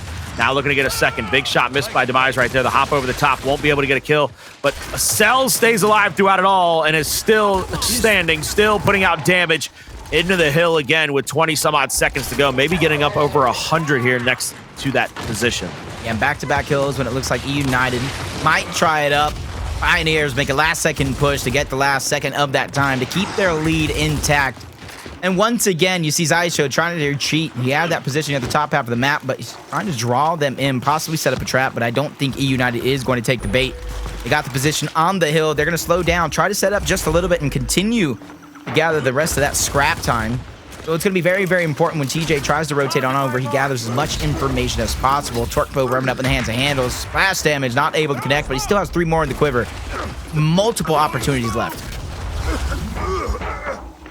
Hndles will be tagged up here a little bit, but he has 3 bolts left in the quiver, looking for an extra angle here. You're going to see 1 player over the top, trying to get these angles. Dyslexic pushes straight through the middle of the map. He won't be able to get tagged up. Now 2 players from eUnited in this area. Hndles, shots out, gets a couple of pellets to go, but not enough. You see him trying to stay onto this middle cover, pushes up, gets that first big shot, but then he realizes Demise is right in his grill. Tries to get a shot onto him, but they both go down. Good 2v2 battle won by eUnited thus far, and now they rotate a 3rd player and a tertiary player for eUnited to help solidify 1 more kill. TJ has it down here at the altar. I believe he has to go for that cleanup just to make sure that there's no revive there. See what they can get. 30 seconds left on the clock. They're going to get that elimination onto TJ. Make a last-second push. Like I said, every time eUnited gets the lead, it's taken right back by Pioneers and strategies just like this. But Xysho goes down early. Going to buy eUnited a couple more seconds on the clock, but the contestation is going to be in. Dyslexic goes down and out first. Back-to-back as Demise gets dropped. The rest of the team doesn't even want to risk a chance. They know how important it is to play your life and not get staggered out. Big shots on the Powerz. TJ is spotted out as well. Slowly but surely, Pioneers are swarming around this hill, taking the spawn point. That way, if they do get taken out, it won't be long before they're back into the fray. Looking for an extra shot here. You're going to see TJ get a shot onto the left-hand side, left to right on the screen. Was Xysho moving into that position. Multiple players in this area looking for players to shoot upon, but there's the cap by eUnited. Pioneers pushing into that hill, just kind of stepping in, tiptoeing by the window, through the window. Is that neutralization? Powerz going to get called out, trying to go on a flank. Xysho realizes the two players have moved out. They're going to go in for the quick revives. One shot in. That was second. They can't get the second kill just yet. There's the cleanup on it. 3 players for the Pioneers left alive in the hill. Demise gets 2 big body shots there, but can't get the one to get the down. Now he has to rotate wide. Demise moves in, trying to get the revive onto Powerz. Finally gets it down there onto Bronny, but the angles from the Lancer are too good, too great. Powerz will drop. Acells with a brand new torque bow, looking for a pick onto TJ. A good set of kills, and with plenty of time left on this hill, they can definitively take a good lead going into the second half of this map. Hndles. I don't know if he got the call. I don't know if he just didn't see 2 players take that position, but he tries to run. Possible trade opportunity, but Acells revving the torque bow yet again. That one's going to be a dud, unable to connect, but 1 more left in the quiver. That one for sure does. Powerz with the flank, though, ends that run, continues to push through a down, and another elimination for Powerz. eUnited get that scrap time back, but I don't think it is going to be enough to take the lead, so they're going to have more work to do. Traverse across the map as well into this battle where we see Demise taking a brunt of that damage. Team down coming back and back revives to get them back into the mix. Nobody getting eliminated yet from the Pioneers. Frags being picked up by Dyslexic, but Demise, he oversteps by himself towards the outside. He gets taken down. Double kill from Dyslexic. Unfortunately enough, that second one was himself. Looking to rotate in early to this next position. You see Pioneers with 3 players already on that side of the map. A 4th one rotating through where the fragmentation spawns. Dyslexic looking for 2 players inside of that spawn. Acells and Xysho. Xysho is going to take up that back angle. Dyslexic will see and continue to point them both out. Smoke will be thrown, and they're going to be looking for that next play to go through. They're going to be looking for that next player from eUnited. TJ's trying to bounce in toward the fragmentation. He's going to get taken down from the Lancer angle. I believe it was Xysho with the help. Back A out from Dyslexic gets 1. Now he's being challenged by Acells. Acells will find him with the wrap, or the up A, excuse me. As he gets that second bounce in and the up A gets the kill. Now Hndles will rotate back into the hill as they have 2 players inside, 1 player out to the left for the close respawn. Xysho watching over the new torque bow. Oh, look at that sucker go! A guardian angel watching over that torque bow like it's his son. Now he's going to reunite with his son. Begin to put it to use. But Pioneers 60, 70 plus seconds and counting. Great flank coming out from Acells, but even better play coming out from Dyslexic. He needs to be a driving force along with Powerz. He needs to alleviate that pressure from the solo superstar here in the finals. But Xysho's not backing down. He gets 1, moves in for the elimination. That's going to be a trade. Demise trying to stay alive. He needs to be able to buy some help, and he gets the reinforcements on that side of the map, but there's not a ton of time. You see eUnited trying to rotate on out. They want to get the next hill, which is going to be a reset cycle of hills. We're going to be back to the first with about a 50-point lead for the Pioneers. Looking to get back into that altar. You see Xysho already marked up there with Hndles to his left. They're going to call out multiple players of eUnited. To the right-hand side of the map, looking for an early pick. Smoke will go out to clog up the numbers at least. Rev up by Xysho. Doesn't get the first bow pick there onto Demise. Dyslexic gets a down on to Bronny. Bronny quickly revived up though. Demise still trying to put in the damage. They're going to get some downs toward the backside of the altar. Revives are there. Xysho flying through the teeth of the defense of eUnited will get downed out. They'll let him bleed out for as long as possible to try to keep his respawn away from his teammates, trying to stagger out those spawns. Looking for another set of kills, another set of slays. Powerz is up over here toward P2, and it looks like that's what the Pioneers are trying to do. They're rotating through that side of the map. They want to fight from that side of the map because if they get a win, great, grand, fantastic. They're already set up for P2. If they get a loss, they're already on that side of the map respawning. Yep, that's why this battle's going to be important. Pioneers have to stop eUnited from getting this lead, and you heard everything else from Colin. This battle means much more than just the points that you see in front of you. It means the next possibility as well. Shots being traded off. Hndles going to get dropped, taken out, but traded off. TJ goes down, but the trades continue with Acells going down, but it finally ends. eUnited get back-to-back eliminations, forcing a player on the back foot. That is going to be Bronny trying to chase down Powerz, and they actually get the switch in spawns. That is a miracle, a silver lining for the Pioneers as they got tossed off this last hill. Pick up with the torque bow there. Powerz will rotate out They're going to be looking for an extra angle as they're going to need to get some kills moving in to that next position, that P2, top left of your mini-map. Powerz is going to get marked out in the middle of the map. Shot out, won't be able to find one.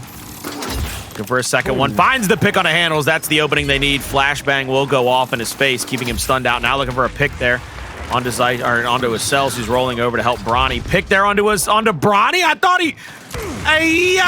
thought he hit the man in front, but he hit the man in back. He slid it past him. Oh, and now they have full control over the next hill as well. You see TJ kind of there by himself. They're pushing out. They're getting these new respawns from the Pioneers, and they're starting to stagger them. And you talk about that lead, 30-plus points and counting for eUnited. But we've seen them in the driver's seat before. Last map, to be exact. And the Pioneers made a last-round push in order to steal that map away and take a 3-1 lead. And now they have the opportunity here, but the lead is just ever growing from 30 points to 40. But the Pioneers have now got control. Powerz in a big battle versus Hndles. Help is on the way, though. How long can he survive? A down coming through, and now we have our answer. Powerz goes down. 27 seconds up for grabs. Not enough for the Pioneers to get the lead, but they can get damn close.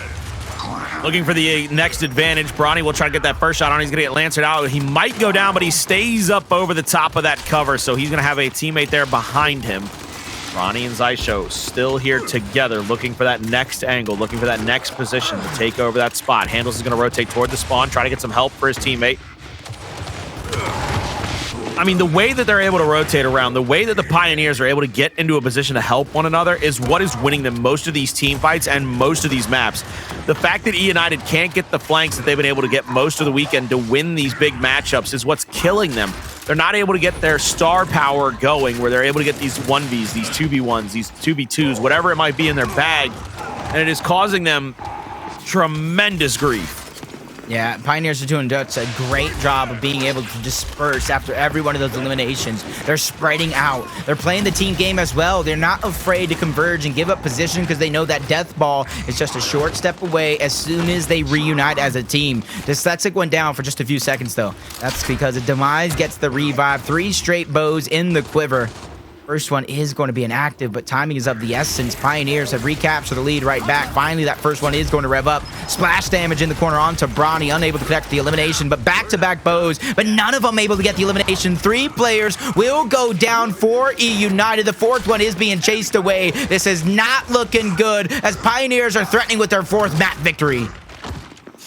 See what Powerz does here as he's looking to try to find an angle as they push back in. 20 seconds to go, and I believe the Pioneers will bleed this completely out. They want to keep every single point off that last possession almost to a T so that they can make it as hard as possible. 32 seconds for the victory. Everybody for the Pioneers will go down. Powerz is going to get picked up before he gets Lancered out, needing 71 points to the 32 points. eUnited versus the Pioneers. That's the differential at this point in the matchup.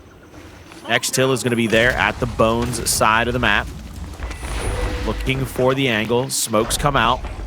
Every single solitary second neutralized is good for the side of the Pioneers. First fragmentation grenade out. Doesn't find any downs or damage. Second one might have to go long. He's just trying to get him out of the hill. I'm surprised that he threw him so short just to keep him in that cubby. Now the Pioneers will move in. They're going to go in for these chunks very quickly. You're going to see that one player from eUnited push in from the side, try to get the downs. 2 more players inside of the hill. Powerz on a flank. This is what they've been needing all game long, but he cannot get hot. He will not get a kill. Pioneers right back into the hill, up to that 275 marker and counting. And this is getting that ever dangerous position where you have to start bleeding out every hill. Hndles is going to go down there after the chunk out. Flash grenade into the face of Demise. Powerz challenging for the torque bow here on Acells. Back A will get the kill. Now TJ trying to get one over the top of this cover. Misses the first, but he has some help. Bronny goes down. Now playing to the backside of the hill. It's Xysho. In a 2v1 position, he goes down. Powerz will at least have to waste 1 bolt, now 2. Trying to help his teammates. Neutralization is in. For the side of the Pioneers, they will continue to fight over this, and that's the advantage they've given themselves by getting to 280. First bolt pick for the side of Powerz is a big one. It'll stop a tertiary player coming into the hill. Now everybody for the Pioneers pushing through the smoke, trying to get these kills, trying to disrupt the balance order.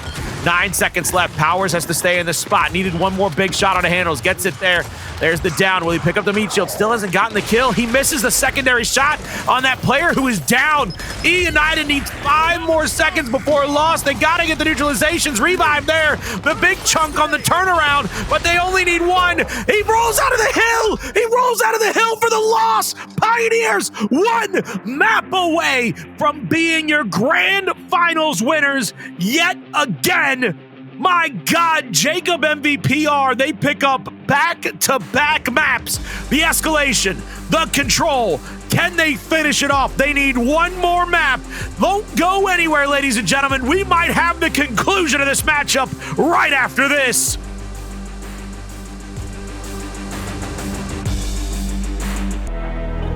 Ladies and gentlemen, welcome back to the Gears Esports Winter Major presented by the Batman, in theaters only on March 4th. And we are right here in the middle of a grand finals matchup between the Pioneers and eUnited. Right now, the Pioneers, they are up 4-1. They started with a 1-0 map count lead. eUnited, they were looking to try to close out 3 very close maps. These maps, even though the scoreline says 4-1, eUnited has kept it very close throughout this entire time. Yeah, and right now the Pioneers, though, Colin, they're pushing P. They're pushing perfection, because even though it doesn't look like it's perfect, everybody seems to be in the right place at the right time to always keep the Pioneers 1, 2, even 3 steps ahead of the game. And honestly, I just feel like they have been in this position so many times. It's like a walk in the park. On the side of eUnited, I'm seeing a few mistakes. There aren't too many drastic mistakes, because you're right, this is a rather close series, even if the map does not kind of lead the score to say so. But the biggest one of them all is those 2 wasted frag grenades. You even said it in action. A little bit deeper was probably the call, but he just wanted to get him out of the hill. But not only were those wasted, nobody tried to play up and take advantage. Nobody tried to get any extra damage. So eUnited, they're just looking a little human here. They're looking like they're making a few mistakes that Pioneers are just taking advantage of time and time again. And it's very, very similar, you know, history repeating itself to that Optic Dynasty. It wasn't so much the things they were doing right, they just minimized every single one of their mistakes while capitalizing on every single one of their opponent's mistakes. And there's a few things to be said about that. There's probably some inexperience, not making the call out to either throw the nades deeper or to push up and try to get a position to try to get that kill as that player pushes back into their spot. Something else that really, I think bothered me in that map is, again, eUnited is falling into the same trap. They are trying very hard to get their individual skill to be the thing that shines through in this matchup. Their individual skill to be the thing that puts them over the edge of the Pioneers. That's not going to work. It hasn't worked yet. I don't know if it is ever going to work against this Pioneers team. They're extraordinarily talented on almost all fronts, and they can find a way to either hit the gas or pump the brakes. I hadn't seen that at all from them this split. And then they come out in this major, they lancer out for one another, they clean up downs for one another, they're adding extra Nasher fire in for one another. I mean, they have probably been the best team all weekend. There's no stat to show this, but it's just an eye test. They have been the best team all weekend, where as soon as somebody gets shot, you can see somebody change direction to go help him out. Most of the time, you'll see other teams be like, no, I got this. I can handle it. Let me take a cover fight, something or other. The ego is there. Whereas the Pioneers is like, he hit me with 1 bullet, and you see somebody else be like, you hit my boy with 1 bullet. How dare you? You see Colin just come over the top rope to try to drag him. And I think that's picture perfect, though, Colin. I think the way you explained that, because you said something earlier this weekend as well in a different matchup that we were watching, and I was kind of saying, why this, why that? You were saying throughout the regular season, and I'm going to kind of ad-lib for the Pioneers here. Throughout the regular season, Pioneers played teams so aggressive. They went always forward. They never really went backward. They invented the aggressive play every single one of these major events to kind of add on to that. So it feels like all regular season teams were preparing for that death ball that is the Pioneers. So now with the championship on the line, all the glory, all the cash prize, they're giving so many teams a different look. And it's not just any different look. It's a smart team play oriented look that is so hard to beat as an individual. And I think that's why eUnited is struggling, because in a lot of their other matches, it was Powerz almost single-handedly turning the tides of every one of those moments. Now that Powerz can't do it by himself, they are struggling right now. Everybody has been made to look to struggle against the Pioneers. Thus, this weekend, as we will see here, Tomb the fly-through, and it has some gorgeous, gorgeous points on this map. Just absolutely brilliantly put together. Shout out one time, former professional, former champion, the one and only Strang. If you're part of the Strang gang, you know what I'm talking about. That man has a deep love and connection to Gears, and I'm sure he's even got some deep love for the official audio partner of Gears Esports, Astro. Make sure you get on over to astrogaming.com and get tournament ready, baby. We come out into the first round of Cells. We'll pick up the Shock. United will not pick up theirs. Bronny will have a free pick here toward the Torque Bow. United has overloaded the middle of the map. Demise will get called out here, and I believe he's going to get trapped for just a moment. eUnited has put themselves in a pretty precarious position. You see TJ trying to pressure. He gets one, he gets the down on the other. Two big kills with a headshot from Bronny. Sets one down, now bouncing around. Powerz on the flank, though. There's the big kill. One more player to worry about, Jacob. Yeah, so it was a little slow to fight. Excuse me, he was a little slow to the fight because there was a guy contesting him and he just didn't see him run away. So you can see it in your mini map. He was hesitant.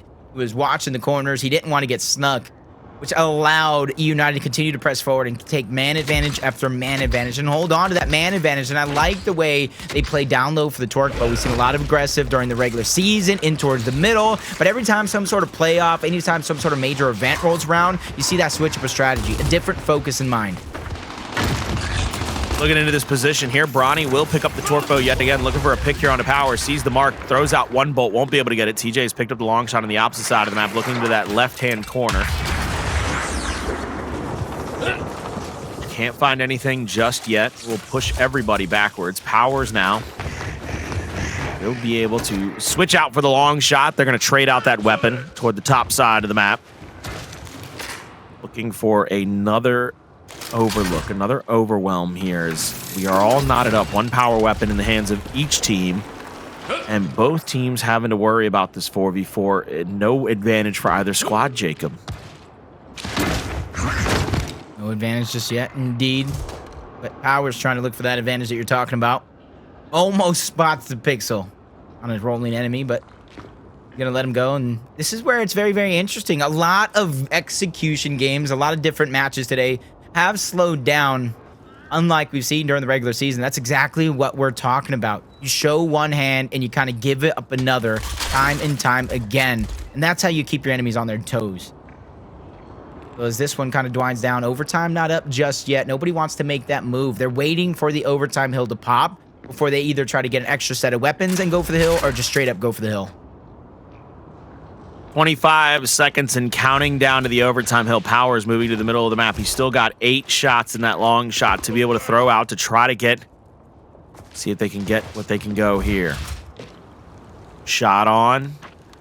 Nobody yet. 10 seconds before that overtime hill down at the bottom. I like the pickup of the shock grenade.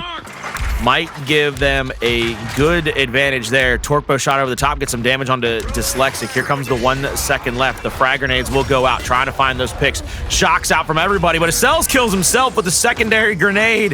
TJ will get killed off, though, to the Torque Bow. Demise in that cubby, and Bronny hits him over the top. Now Dyslexic has to move in along with Powerz. 2v1, and the win goes through for United. Yeah, I love those back-to-back rounds by eUnited. And that's why we're saying these rounds, even though it is 4-1, these games are so close. And I love this overhead map. And I gotta ask, you know, you can answer for him, the producer. How many POVs do we have in each one of these maps? 463,345. It feels like, have you seen the replay packages? They're extra angles. They're alternative POVs. I guarantee there's extra spectators. UMG. One of the best TOs that I've seen. They're always up in their game call, and they're making sure we see everything, just like Maribs, making sure we see Bronny get first blood yet again. Switch up of strategy out of the Pioneers, and it's going to work out for him. Another pair of downs in towards the bottom half of the map. Demise, he knows what's coming to him. Hndles is going to start the showboat. It doesn't matter if they're down 2-0. Pioneers will never show anybody respect. And I don't even know if it's a lack of respect. I think it's like a respect everybody, but we treat everybody the same, my man. We beat everybody up. Afterwards, maybe we can be friends. Maybe. Yeah, but we beating you up right here, man. Like, I see what scary. you're doing. I see you working hard. I see you doing your damn thing, but I got to beat you up right here. Prolonged around, frustrate you. Mind games. And that's what those are right there. That's mind games. They want to fluster eUnited. They want to bring them down to their level. Into this match, we got Bronny, who got first blood in that last one. 2 first bloods out of the last 3 rounds. Unfortunately, they unable to convert onto one of them, but Bronny's looking to do it yet again. Big fight here towards the tree. Cross all around. Xysho gets that first down. Bronny gets the second, but nobody's able to clean it up, and Bronny goes down first. Acells gets dropped towards the top. Xysho soon to follow, and Hndles is out first. And that is going to be another round for eUnited. 3-1, and it shows they're not going down without a fight, no matter how bleak the score looks.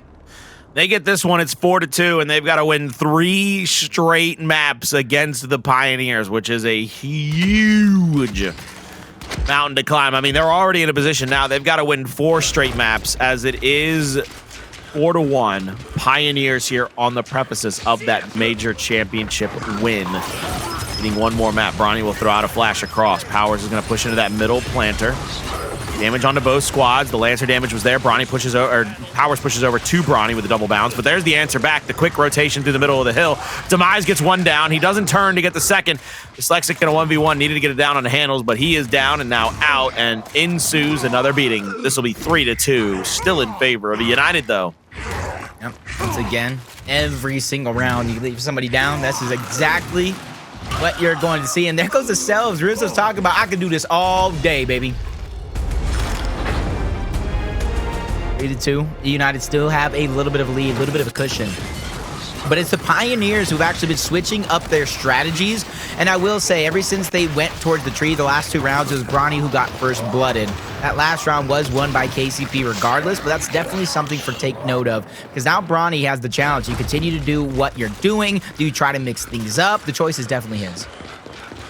What you're going to do here is Powerz will come out to the middle of the map yet again and get Lancered up. He's going to take that same planter. Shots onto Bronny. He's damaged up. Both teams have to be concerned with this positioning. Acells will take the inside of the tomb against TJ. Looking for that extra angle. 2 shots on, but the rotation comes out. They get 1 kill. Now needing a second.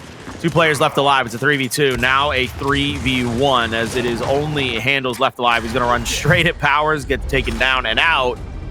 4-2, 2 rounds to go. Trying to get at least another map on the board, make it 4-2. Yeah, I want to see the Pioneers go back down low towards that torque bow. Try to catch them off guard. At least slow things down. Stop the momentum that eUnited was trying to build. Or if you are going to continue to play in towards the center of the map, something has to change. It could be your target selection, maybe where you're throwing your utility. Regardless, you must be insane thinking you can run the same thing over and over again to think a different result. Coming into the middle of the map, there's the flashbang. Won't be able to get anything yet. Powerz realizes that his teammate's getting pushed, tries to rotate back toward him, and now Pioneers with an overwhelm strat get 3 down and dead. Dyslexic last alive. And oh boy, howdy, we got ourselves that beautiful psychic execution. They explode one brain, and they're making the other guy beat himself down. I thought it was broken for a second. I was like, wait, what? Why ain't the round over? Oh, that's why. There's some. That's what I love about these guys, man. They do exactly what I would do if I was a player. But I did, actually. They had some business to take care of. No matter. You know what, Colin? They don't got no business after this. After this is their after party if they become champions. They put it in their schedule. We need this entire day off because we're going to make quick work of our opposition on Championship Sunday, and we're going to be partying it all night long. And they got 1 more map left before that comes to fruition.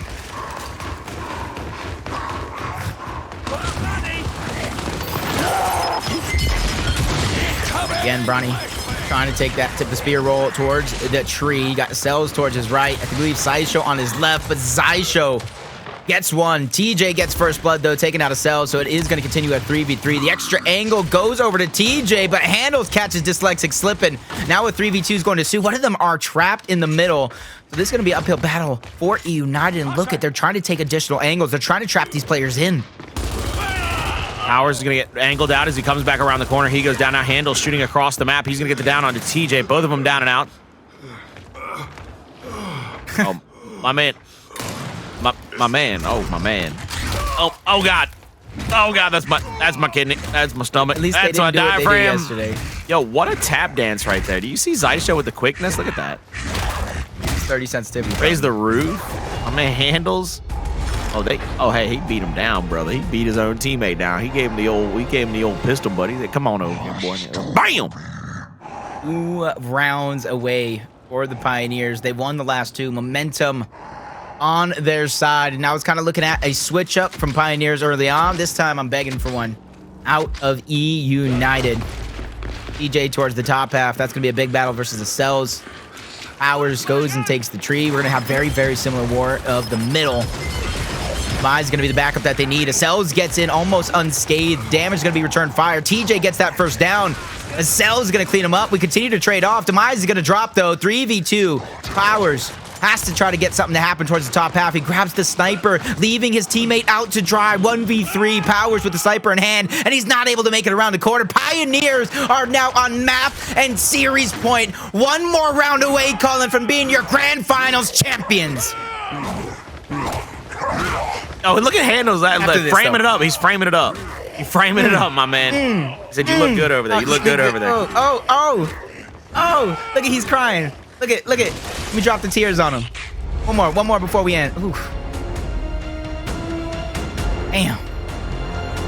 He said, we gonna remember this moment because we got 18 different championships. We got to get a picture for all of them to remember all of them. Gonna get hard to count them all at this point. Good gracious, that's a lot of trophies. I'll tell you that much. 18 is a lot to lug around. That's a big trophy cabinet too, my man. I mean, I like building stuff, but that's I swear, for God, surrounded himself with it. That'd be hilarious if he had a bunch of them. Here we go into the map and round. Flashbangs out. Powerz on that planner. He's going to be trying to play defense against Bronny. Bronny, big shot over the top. Now they're pressuring in 2 players toward the backside inside the tomb. Full 4v4 over here. Dyslexic goes down first. 4v3 into this situation. They know they have a power advantage. Bronny goes down. Quick revive out from Acells. Now Acells goes down, but Bronny, he turns and burns. Powerz last alive, and who else could it have been for eUnited? The final hope is snuffed out as the Pioneers capture glory once again. They win the Gears Esports Winter Major, and they are back-to-back champions yet again. Bronny's got to be living on a prayer. Not only did he win that championship with the boys, he put in so much work. He realized he was a real difference maker. Feeling the shoes of precision, Colin, was no easy task at all. That's why he threw those shoes out. He bought a new pair, and he came to this dance, and he came out a champion, Colin. That's something not everybody can say. I feel like giving him one of these, Colin. He deserves one of these at this point. He deserves it. That thing's glorious. I'm sure if you asked him, he might ask you for, he might give you the address in a second. He might hit you in the DMs with the address, be like, send it on over, baby. Go ahead, hit it with that 2-day express as well. You won't put that down on that, but hey, congratulations out to the Kansas City Pioneers. Jacob, Jacob is back. Oh, word? Yeah, we back. You know what I'm saying? You were around. I thought you were doing. I thought you were trying to get on the battlefield. I'm ready to challenge them for the title. I said I was gonna give it from him. He might have to take it from me, but the Pioneers, Colin. This wouldn't be a gear stream without me messing it up somehow. I thought you were trying to be Batman, my brother. You were trying to be the Dark Knight for a second. That's an incredible little sequence of events that just happened there. The Pioneers yet again proved that no matter how they look throughout the regular season, throughout E-Days, no matter what happens to them, no matter what team changes may come when it comes tournament time, they have the grit, the guts, the glory to be the best gear. They are fantastic at everything they do inside of the game, around the game, and with one another. It is an incredible experience to be able to witness this from this seat, to be able to cover that kind of action. I can't tell you, Jacob, how impressed I am all weekend long. Being able to pump the brakes against certain teams, being able to speed it up against others. They had both of their occasions to showcase how great they are. And it was never a doubt. It was never in question for them. 3-0 United on Friday. I think it was Friday. Might have been Saturday. This was a rematch. Like Saturday. 8-1? It was Saturday. 8-1 on the weekend? after losing a couple of E-Days to him, after losing to him in Pro League 3-0. I mean, they beat him up 8-1. That's like a full scrim cycle almost. I mean, my God. Colin, I got to say one thing here. I know the analysts are waiting to break this. I was waiting for you to say one thing. Yeah, one thing. Because I always have one thing to say. I got to get the last word. That's just my thing. If you don't have a Pioneers hat on your doorstep Monday morning, I'm not sure this is a real Pioneers victory because you cannot celebrate without Colin. That's all I got to say. How do you know I don't already have something Pioneers in the closet? I'm just throwing it out there. Look. I love these guys. Hndles knows how much I love him. Shout out to him. Congratulations again to all those guys. Hndles, Xysho, Acells, and of course a big Bronny coming through, getting a chip here with his guys. Shout out to the coaches as well, Jacko and Bebo. But if we want to get this broken down on the best possible level that we ever can, we got to bring in the analyst desk. Mr. John Cavalucos, the one and only, the greatest of all time, Fallout there at the head of the table. You see Jordan Ribeiro, J-Ribs, the first and last tournament winner champion, and of course, one of the winningest, greatest looking, and all-time dad already on the list. That man showcases his greatness day in and day out. It's Ryan Fool Summers. I love it. It never gets old. The Colin gas never gets old. I'm going to be 75 years old still calling him. Just on days I'm feeling low. Never gets old. But listen, this man's gassing us up with the best intro of all time. But can we give it up, please, in the chat right now? Blow it up for Colin. Blow it up for PR, your casters for this grand finals. Big shot to these guys, bringing the energy, bringing the hype and excitement. Seriously, we are blessed to have you all in this community, man. Great job in the cast. Great job in the show. Any final words, boys? Colin, start with you.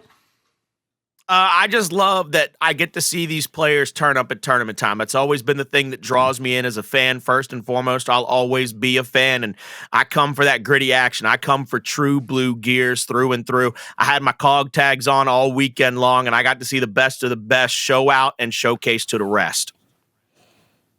I'm just excited, Fallout. I'm excited from ear to ear because from Gears War 1, 2006, we are still going strong, and we are still having some of the most exciting matches that topple over the previous event, and I'm just happy to be a part of it, and I'm happy you guys are a part of it, because at this point, we're family, and I'm coming over for Thanksgiving later on this year. Damn straight you are. You know you're always invited. Listen, I've been inviting the whole Gears fan community to Greece for the last 15 years. The day y'all take me up on that is the day we have a giant party in Greece. I'm just saying it's going to be a great time. But hey, much love, guys. You're spot on, man. We started competing. Gears came out in 06. We started competing our first tournament in 07. It's 2022. It's been 15 years of Gears esports. Crazy to think that we're still here. Things are still going strong. Big shout out to y'all. Thanks so much again for killing it all weekend long, boys. Great job, guys.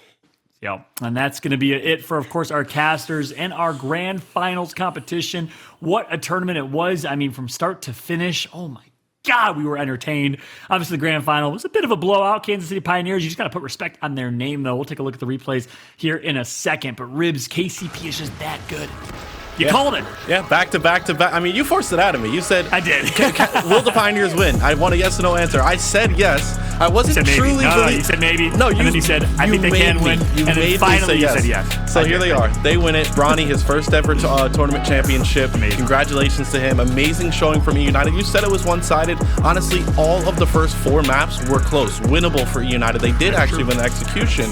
But yeah, that's just the story of Pioneers. They are the dynasty in Gears esports currently. They are able to clutch up when it matters most. And yes, any player, a lot of people eyes, any player could fill in the role of Precision and win with this core 3, but that's so untrue. Bronny stepped up to a level that they needed him to step up. They didn't win anything throughout the split. If he continued to play the way he played throughout the last 5 weeks of Gears, they would not have won this event. Not only did the Pioneers win, Ryan, but they won. They went undefeated through winners bracket. So congratulations to the Pioneers once again. An amazing showing from eUnited. They're going to get second place. Dyslexic still trying to get his first ever championship. But this was a great match. Throughout the whole weekend, just a lot of fun, a lot of high-flying plays. And Ryan, on the analytical side, of course, this is going to be a 5-1. It's going to be hard to break down. But we could talk about some of these highlights and the Pioneers just picking it up right where they left off in the last major. Yeah, I mean, to me, if anything, this is just another reminder, right? This is this team reminding us, reminding me, reminding you, reminding all their competition that they are still the kings until someone pulls that crown off, right? I think a lot of people wrote this team off heading into the event. A lot of us probably forgot who they were just because of the fact that they dropped a superstar player. By the way, that core is still part of that sort of, dynasty as well. So, again, a huge congratulations to them for once again showing the world that they are the best team in Gears Esports, right? Huge shout out to Bronny getting his first championship. Like you said, he played fantastically, and the whole team really stepped up this weekend, right? It's a team effort, but I was very happy with what I saw from Bronny. Still a very young player, still a ton of career ahead of him. The amount of stuff he learned, I'm sure, from this weekend, playing alongside these guys, being in that grand finals, clutching up, making those plays, must have been incredible. So I'm really excited to see kind of the progression of his career. And like I said, man, until someone pulls the crown off these boys' heads, I think that I don't think I'll be predicting anyone else to be the favorite heading into the next one again. Yeah, how could you? Congratulations, 4 in a row. I mean, we talk about this dynasty and how they shape up against some of the best to ever do it. I mean, Ryan, where do you think they compare? You competed against that other dynasty, by the way, that Optic Gaming dynasty. How do they compare in your eyes?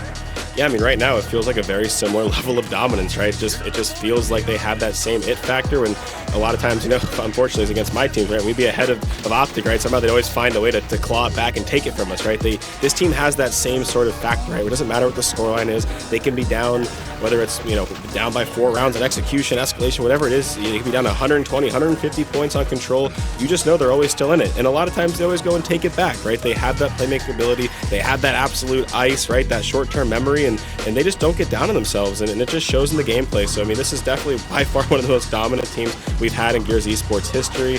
It's been a pleasure to see. Yeah, they're certainly up there. Ribs, you obviously played on, a few of those teams that were considered maybe the first kind of dynasty you could have considered if Gears 2 had a longer life. Infinity, in your eyes, how do they stack up? Oh, they're up there for sure. It'd be so amazing to somehow hop in a time machine and have all of these teams duke it out in their respective Gears titles. I mean, if you give this team a few months on Gears 4, I think they can match up right up there with Optic, who's winning every event. But it's just hearsay. How could we really compare those teams? Those teams were great.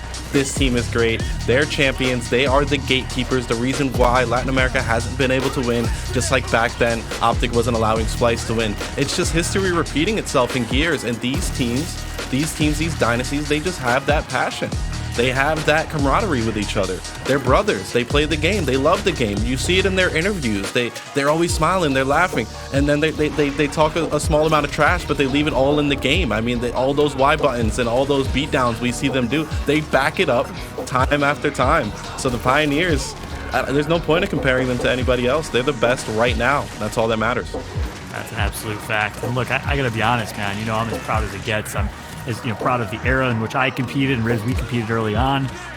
But if you put any of these teams against any of those great teams back then, not even a question. The fact that we got to prove that with, Infinity getting absolutely destroyed by Optic Gaming in the Gears 4 show match, it's just, again, it's me putting my ego aside and having humility to say these players are so incredibly talented. I mean, it's just mind-blowing how good you have to be to play Gears at a professional level. It truly is the most skillful of any console esport, in my opinion, the most individual skill required, and these players perform at such a high level. And it just goes to show, look at how many people have transitioned from Gears and gone on to do great things. And, it's obvious that any of these players are certainly up there and could easily do the same. And obviously, former teammate Precision doing it big as well. But you take a look at the score here, yeah, you nailed it. Every map was close. That control was a little bit less close, but for 6-5, check out execution. The Escalation 1 round away.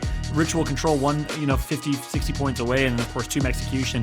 eUnited could have inched that out. So it goes to show how talented eUnited is as well. But in the end, the Kansas City Pioneers, arguably one of the best dynasties in Gears Esports history, still has a little bit to prove, in my opinion, to prove that they could do it, more and longer and have the longevity that Optic Gaming had back in Gears 4. But hey, the future is certainly bright for this team, Ribs. That's absolutely true, and Ryan as well. And again, congratulations to the Kansas City Pioneers. And you just wonder, we still have a major left, and the dates are announced, right, Ryan? I think on that one. Yep, we sure Full do. roadmap is announced. That's gonna be what, June, May timeframe. We have 2 more majors left. 2 more majors. I'm blanking. Split 3 and split 4. So like I was saying before that match, any of these teams that feel they could dethrone the Pioneers, we still have split 3 and split 4. So plenty of Gears left in Gears Esports. And right now, Pioneers, it's their crown. That's absolutely right. 2 more majors. Can they do it with 7? Sorry, at that point, it would be 6 straight major tournament wins, or including the midseason playoffs at least. That would be insane. I don't even know if that's anything that Optic did back then. So that might put them in the conversation up there with the greatest dynasty in Gears Esports history, Optic Gaming. We'll see how they continue to progress and perform. But my hat goes off to the Kansas City Pioneers, the entire KCP organization, of course, for supporting these boys, supporting greatness throughout. But eUnited performed very, very well as well. And obviously, we talk a lot about KCP. On the flip side, United, Rise, a couple of these teams, we typically expect a little roster mania to happen after this. Do you think United needs to make a roster change to try and surpass KCP, or do you think they can do it with the squad ribs? Absolutely not. I hope Rebel, the Knights, and United all stay together. I always say that, but especially in this scenario here, all of these teams, including the Pioneers, made a recent roster change. There's still room to grow. Even the Pioneers, it's a scary thing to say, but there's still a level of chemistry that these players could learn. All of these teams prove to themselves that they are good enough to take out the Pioneers. We saw them lose time and time again throughout this split. So all of those top three teams that didn't beat the Pioneers this time around, I hope they stay together. You never know with these kids though, Ryan, right? They always think the grass is greener on the other side. They always want to take the easy way out. I'm sure there's some team out there that's trying to poach Powerz or poach Dyslexic or trying to get exploits because they need a sniper. Please stay together. Just make it easy for our refs and everybody. The rosters are good as they are. Just be better. Like Powerz said, pick up the controller and fight back, please. That's right. And hey, you know what? There's some interesting things though on the horizon. I mean, Kenny tweeting ominously saying, you know what, I actually really enjoyed playing Gears this week and I loved it. Who knows what my future holds? Icy is now lingering. He's been playing a lot of Gears, might make a little comeback. Summons obviously perform very well. Cells. So interesting things can certainly happen between now and the next major. We have two more majors before we close out this season of Gears 5 Esports. But hey, that's all speculation. But for now, we did get word that Jordan Curl, the one and only, the lovely, the best interviewer to join us of all time in Gears Esports. We'll keep giving some all-time great awards out. Jordan's certainly up there. She's live and ready with Bronny. Let's go ahead and throw it over to Jordan with an interview with champion Bronny. Fallout, thank you so much for those nice words, but we've got some nicer words for this man right here, Bronny. You and the guys at KCP defend your title, come out with an incredible win, the first major W for you. What's going through your mind? How are you feeling? I'm ecstatic, like I just got done screaming my lungs out, I need a cup of waters after that. I'm just so glad that, all the people that doubted me, thank you. It just pushed me 10 times harder to, achieve victory. Right, absolutely. We were talking before we came on about some hot tea remedies. So, I'm going to keep you updated. I'm going to hit you up on Twitter to see how that throat is doing, but definitely worthy of the celebration. Obviously, you guys, just looking back at Pro League, had some losses to eUnited, but this weekend, 8-1 against them. Yep. Huge games. So how does that feel to come up top on a team that has constantly had good battles against you? Honestly, they're not ready. When the pressure is on them, they just not ready. Powerz, TJ, they need help. Demise, they not there when it really matter. They just not there at all. Okay, I hear you. You got, a little spice in there. Okay, so now that the games are done for you, how do you want to celebrate your victory after this weekend? I'm gonna go back in the Discord, the team Discord. I'm gonna yell out. I'm gonna yell to the top of my lungs. I'm a champion, and then I'm probably gonna get in the shower because I'm sweaty right now. It's very hot in my room, but then I'm just gonna chillax, probably eat, then go to sleep. Probably watch some movies before that, but yeah, that's it. All right. So any final words before we let you go to fans, supporters, haters, whatever, anything you want to say? Thank you to all my fans. I love all of y'all who supported me throughout the split. Whoever hated on me, drop Bronny. Thank you also. I was reading all of it. Thank you. It just, it made me go harder. I'm a champion!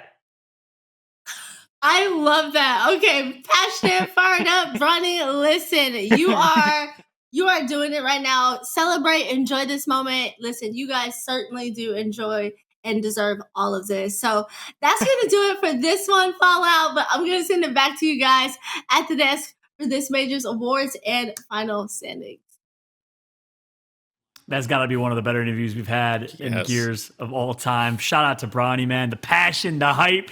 My man Bronny, talk your shit, brother. Talk your shit to Demise. Talk your shit to Dyslexic. Talk your shit to your haters because you deserve it. You earned it. I saw everyone in the chat as well. And look, at the end of the day, you proved every single one of them wrong. I love the passion, man. That's one thing that does not seem to lose itself in all of Gears, no matter what Gears event or what Gears title it is. So much passion right there coming through from Bronny Ryan. And if anyone ever doubted, by the way, that he belongs in the Kansas City Pioneers, there's your answer right there. He has that confidence. You could hear it in just his all the interviews over the weekend. You could hear the confidence brewing. You hear him at the end. He sounds like the other Kansas City Pioneers when they win an event too. So I absolutely love to see that. And I love the story of Bronny coming up through Challenger, right? He fought his way through Challenger and started to get noticed more and more. Then he started playing on some lower level pro teams, right? And he truly did what you love to see, the true path to pro. And now he finds himself as a champion. So if you are one of those players at home that's also fighting through Challenger, you're seeing it right in front of your eyes. You can also have the opportunity to become a champion as well. Again, I can't be more happy for Bronny in that story because he's one of those guys that just loves playing Gears, loves going to work. And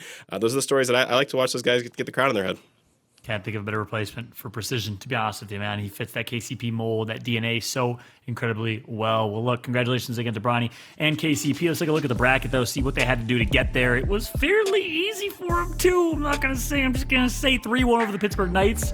5-1 over eUnited, obviously closer games than the map count shows. And if you look earlier in the bracket as well, 3-0s coming through. They 3-0'd eUnited the first time. I mean, geez, this KCP squad was so incredibly solid. We'll probably take a look at the overall graphic at some point in the future. But nonetheless, what a performance for them, Ribs. Yeah, I mean, that interview just gave me goosebumps. So proud of Bronny.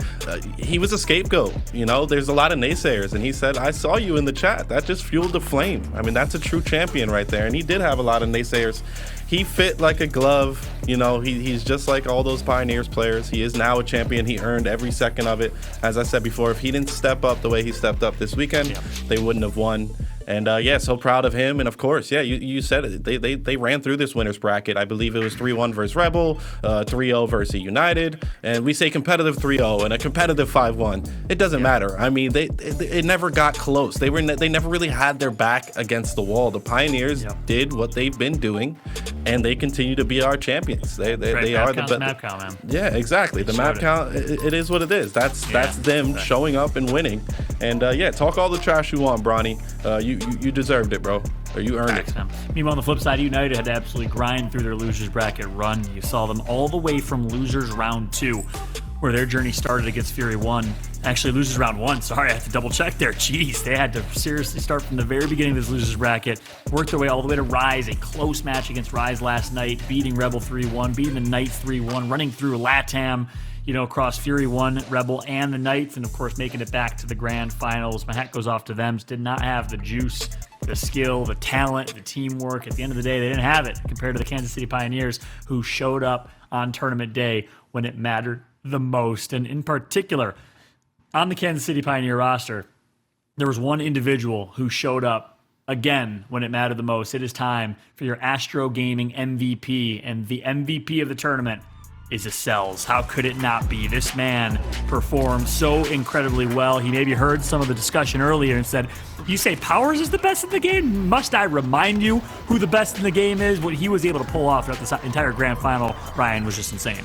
It was truly insane. I mean, he just continues to make play after play. The guy is truly unbelievable, and it somehow seems like he continues to get better as time goes on. So, we were kind of evaluating everything, looking at it all, and it's like, guys, he's the MVP again. He did it again. He's just on a different level still. When the lights shine the brightest, he seems to come alive, and obviously he's a very fun player to watch, so mechanically gifted, but you can see his decision-making. I mean, we all knew that when Precision left this team, of course, they filled it with great shoes, but that does mean that every single player has to step up, right? We always used to talk about the duo being sort of Precision and Acells, right? Well, that means Acells had to go that much crazier this event, and that's exactly what he did. He once again finds himself as the Astro Gaming MVP, so I got to send that much more stuff to his house because the guy just keeps winning all these amazing products. He's going to get the blue microphone, he's going to get the custom Astro MVP headset, he's going to get the backpack, he's going to get all those amazing products. So huge congrats, Raul. You were just, again, on a different level. He deserves all the accolades in the world. You're back-to-back Astro Gaming MVP from last major in the fall to now in the winter. What a showing from Acells. And again, you keep bringing up this speculation because you have to. All-time greatest player in Gears of War history is Mental, not even a question. But Acells, the level he's performing, truly is a reminder of what's happening right now. I mean, Mental left his team, eUnited, and eUnited couldn't perform after Mental left. They couldn't fill that void. Precision left this squad, and they still perform. You know, you wonder what this KCP team would be without Acells. Something tells me not the same. This guy makes that much of an impact overall. And with that said, obviously Acells made plays throughout the day. We also have our eSwap X Pro Controller play of the day. Let's take a look here. Ribs, talk me through it. Let's guess who it is. I'll say, guess who, guys? Oh, there he is right there, running Commando Dom. This is a 4-piece and ace, all within one shotgun clip. So we're going to run it back. We're going to see it again. This is the last kill, blind fire over cover. But as we come into this clip, you see him get 2 right away. He bounces wide, gets the kill. That's a 180 chunk reset into the back roll to get the cover. Once he gets into cover, double up A. That's 2 immediate movements. Very hard inputs there if you're not an avid Gears player. Reads the shot over the cover, headshot onto Fiercely. That's one of many, many plays that Acells made throughout the weekend. This is the play of the day without a doubt. Beautiful showing of what it takes to be a Gears champion. You got to be able to shotgun, baby. I love the fact that we just got, each time I appreciate it more. That was a near 360. That was like a 300-degree turn to get that second kill while he's full red. Then he still is full red and gets the up A truck shot into the blind fire finisher. What a play, what a performance, what a day from the current greatest player in Gears of War history. It's Acells. Obviously, Powerz is arguably right there with him, but the proof is in the pudding. Back-to-back championships, back-to-back MVPs. How could you argue against that? That is for sure. But hey, let's take a look at the final standings of the day. You'll see KCP, see eUnited up there. They will walk home with $56,000 and $30,000 respectively. Pittsburgh Knights in third place with a nice 16 grand. Rebel in fourth with 8 grand, all the way down to retirement, coming out of retirement and still placing top 8 in the money. Congratulations to Kenny, Summons, Cells, and Cinemas alongside the rookies. All right, top 8 for Fury 1. It's a solid showing. Team Queso and Rise, they both showed some great things. I mean, top 6 is disappointing for them, but both those teams took some of these top teams to game 5, and Rise actually beat them, Ryan.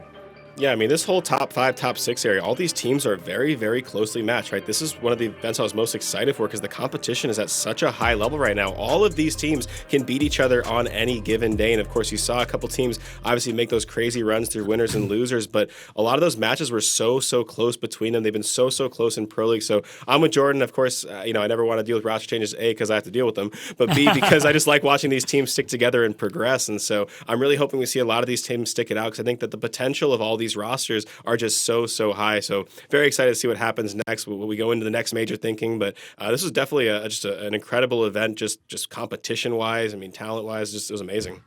Yeah, couldn't agree more. And on that note, gentlemen, it's time for some final thoughts before we close this one out. Rib, start with you. Any final thoughts? Oh man, this part, it's always so emotional. I mean, another successful Gears major. It's always so exciting. I say it every time. The Gears 5 so far, the Gears 5 as an esport, every major has been so entertaining. And of course, I mean, thank you to production, the coalition, all of our sponsors, the talent team, of course, the analyst desk. This was fun. This was always fun. I mean, I love you guys to death. Toby and Fran coming on, making it easier, giving us a break. But then every time we come up here, we just, shoot the shit and have a great time. And it just comes off natural. We could do this all day. But yes, the players, of course, they are the show. They put on an amazing show, and they just make it easy for all of us to enjoy another Gears major. So thank you. Thank you to everybody. Ryan? Yeah, I mean, as always, guys, thank you so much for tuning in and helping make this weekend so incredible. A huge thank you to all the players, both Challenger, Pro players. Congratulations to the Kansas City Pioneers on yet another victory. And of course, thank you guys always for the Gears community. Continue to support this program, continue to help keep Gears esports as exciting as it is. A huge thank you, of course, to our partners at the Coalition for help making this all possible and being just such incredible people on a daily, weekly, monthly basis. Thank you, of course, to all my team at UMG for making these events possible. I don't think you guys understand at home just what goes into making these events happen. So I couldn't be more thankful to have the team that I have that continue to make my job easy and continue to make me look like the cool guy, because really the blood, sweat, and tears comes from all of us. So a huge thank you to all of my team. And then, of course, the talent team. I love you guys. All you guys are just, we're family at this point, man. So I love getting back in the saddle, once every few months and work with you guys. The analyst desk is always a blast. So every single time we have one of these, I always just sit here and just feel just very thankful, right? I get to it's very humbling just to see how fortunate we are to have each other still this many years later. Like John said, the first Gears game came out so long ago. So to continue to do what we do, to be at age 30 and still get to watch Clock Tower execution is amazing for me. So I'll end my slew of thank yous there. But just these are always just so incredible.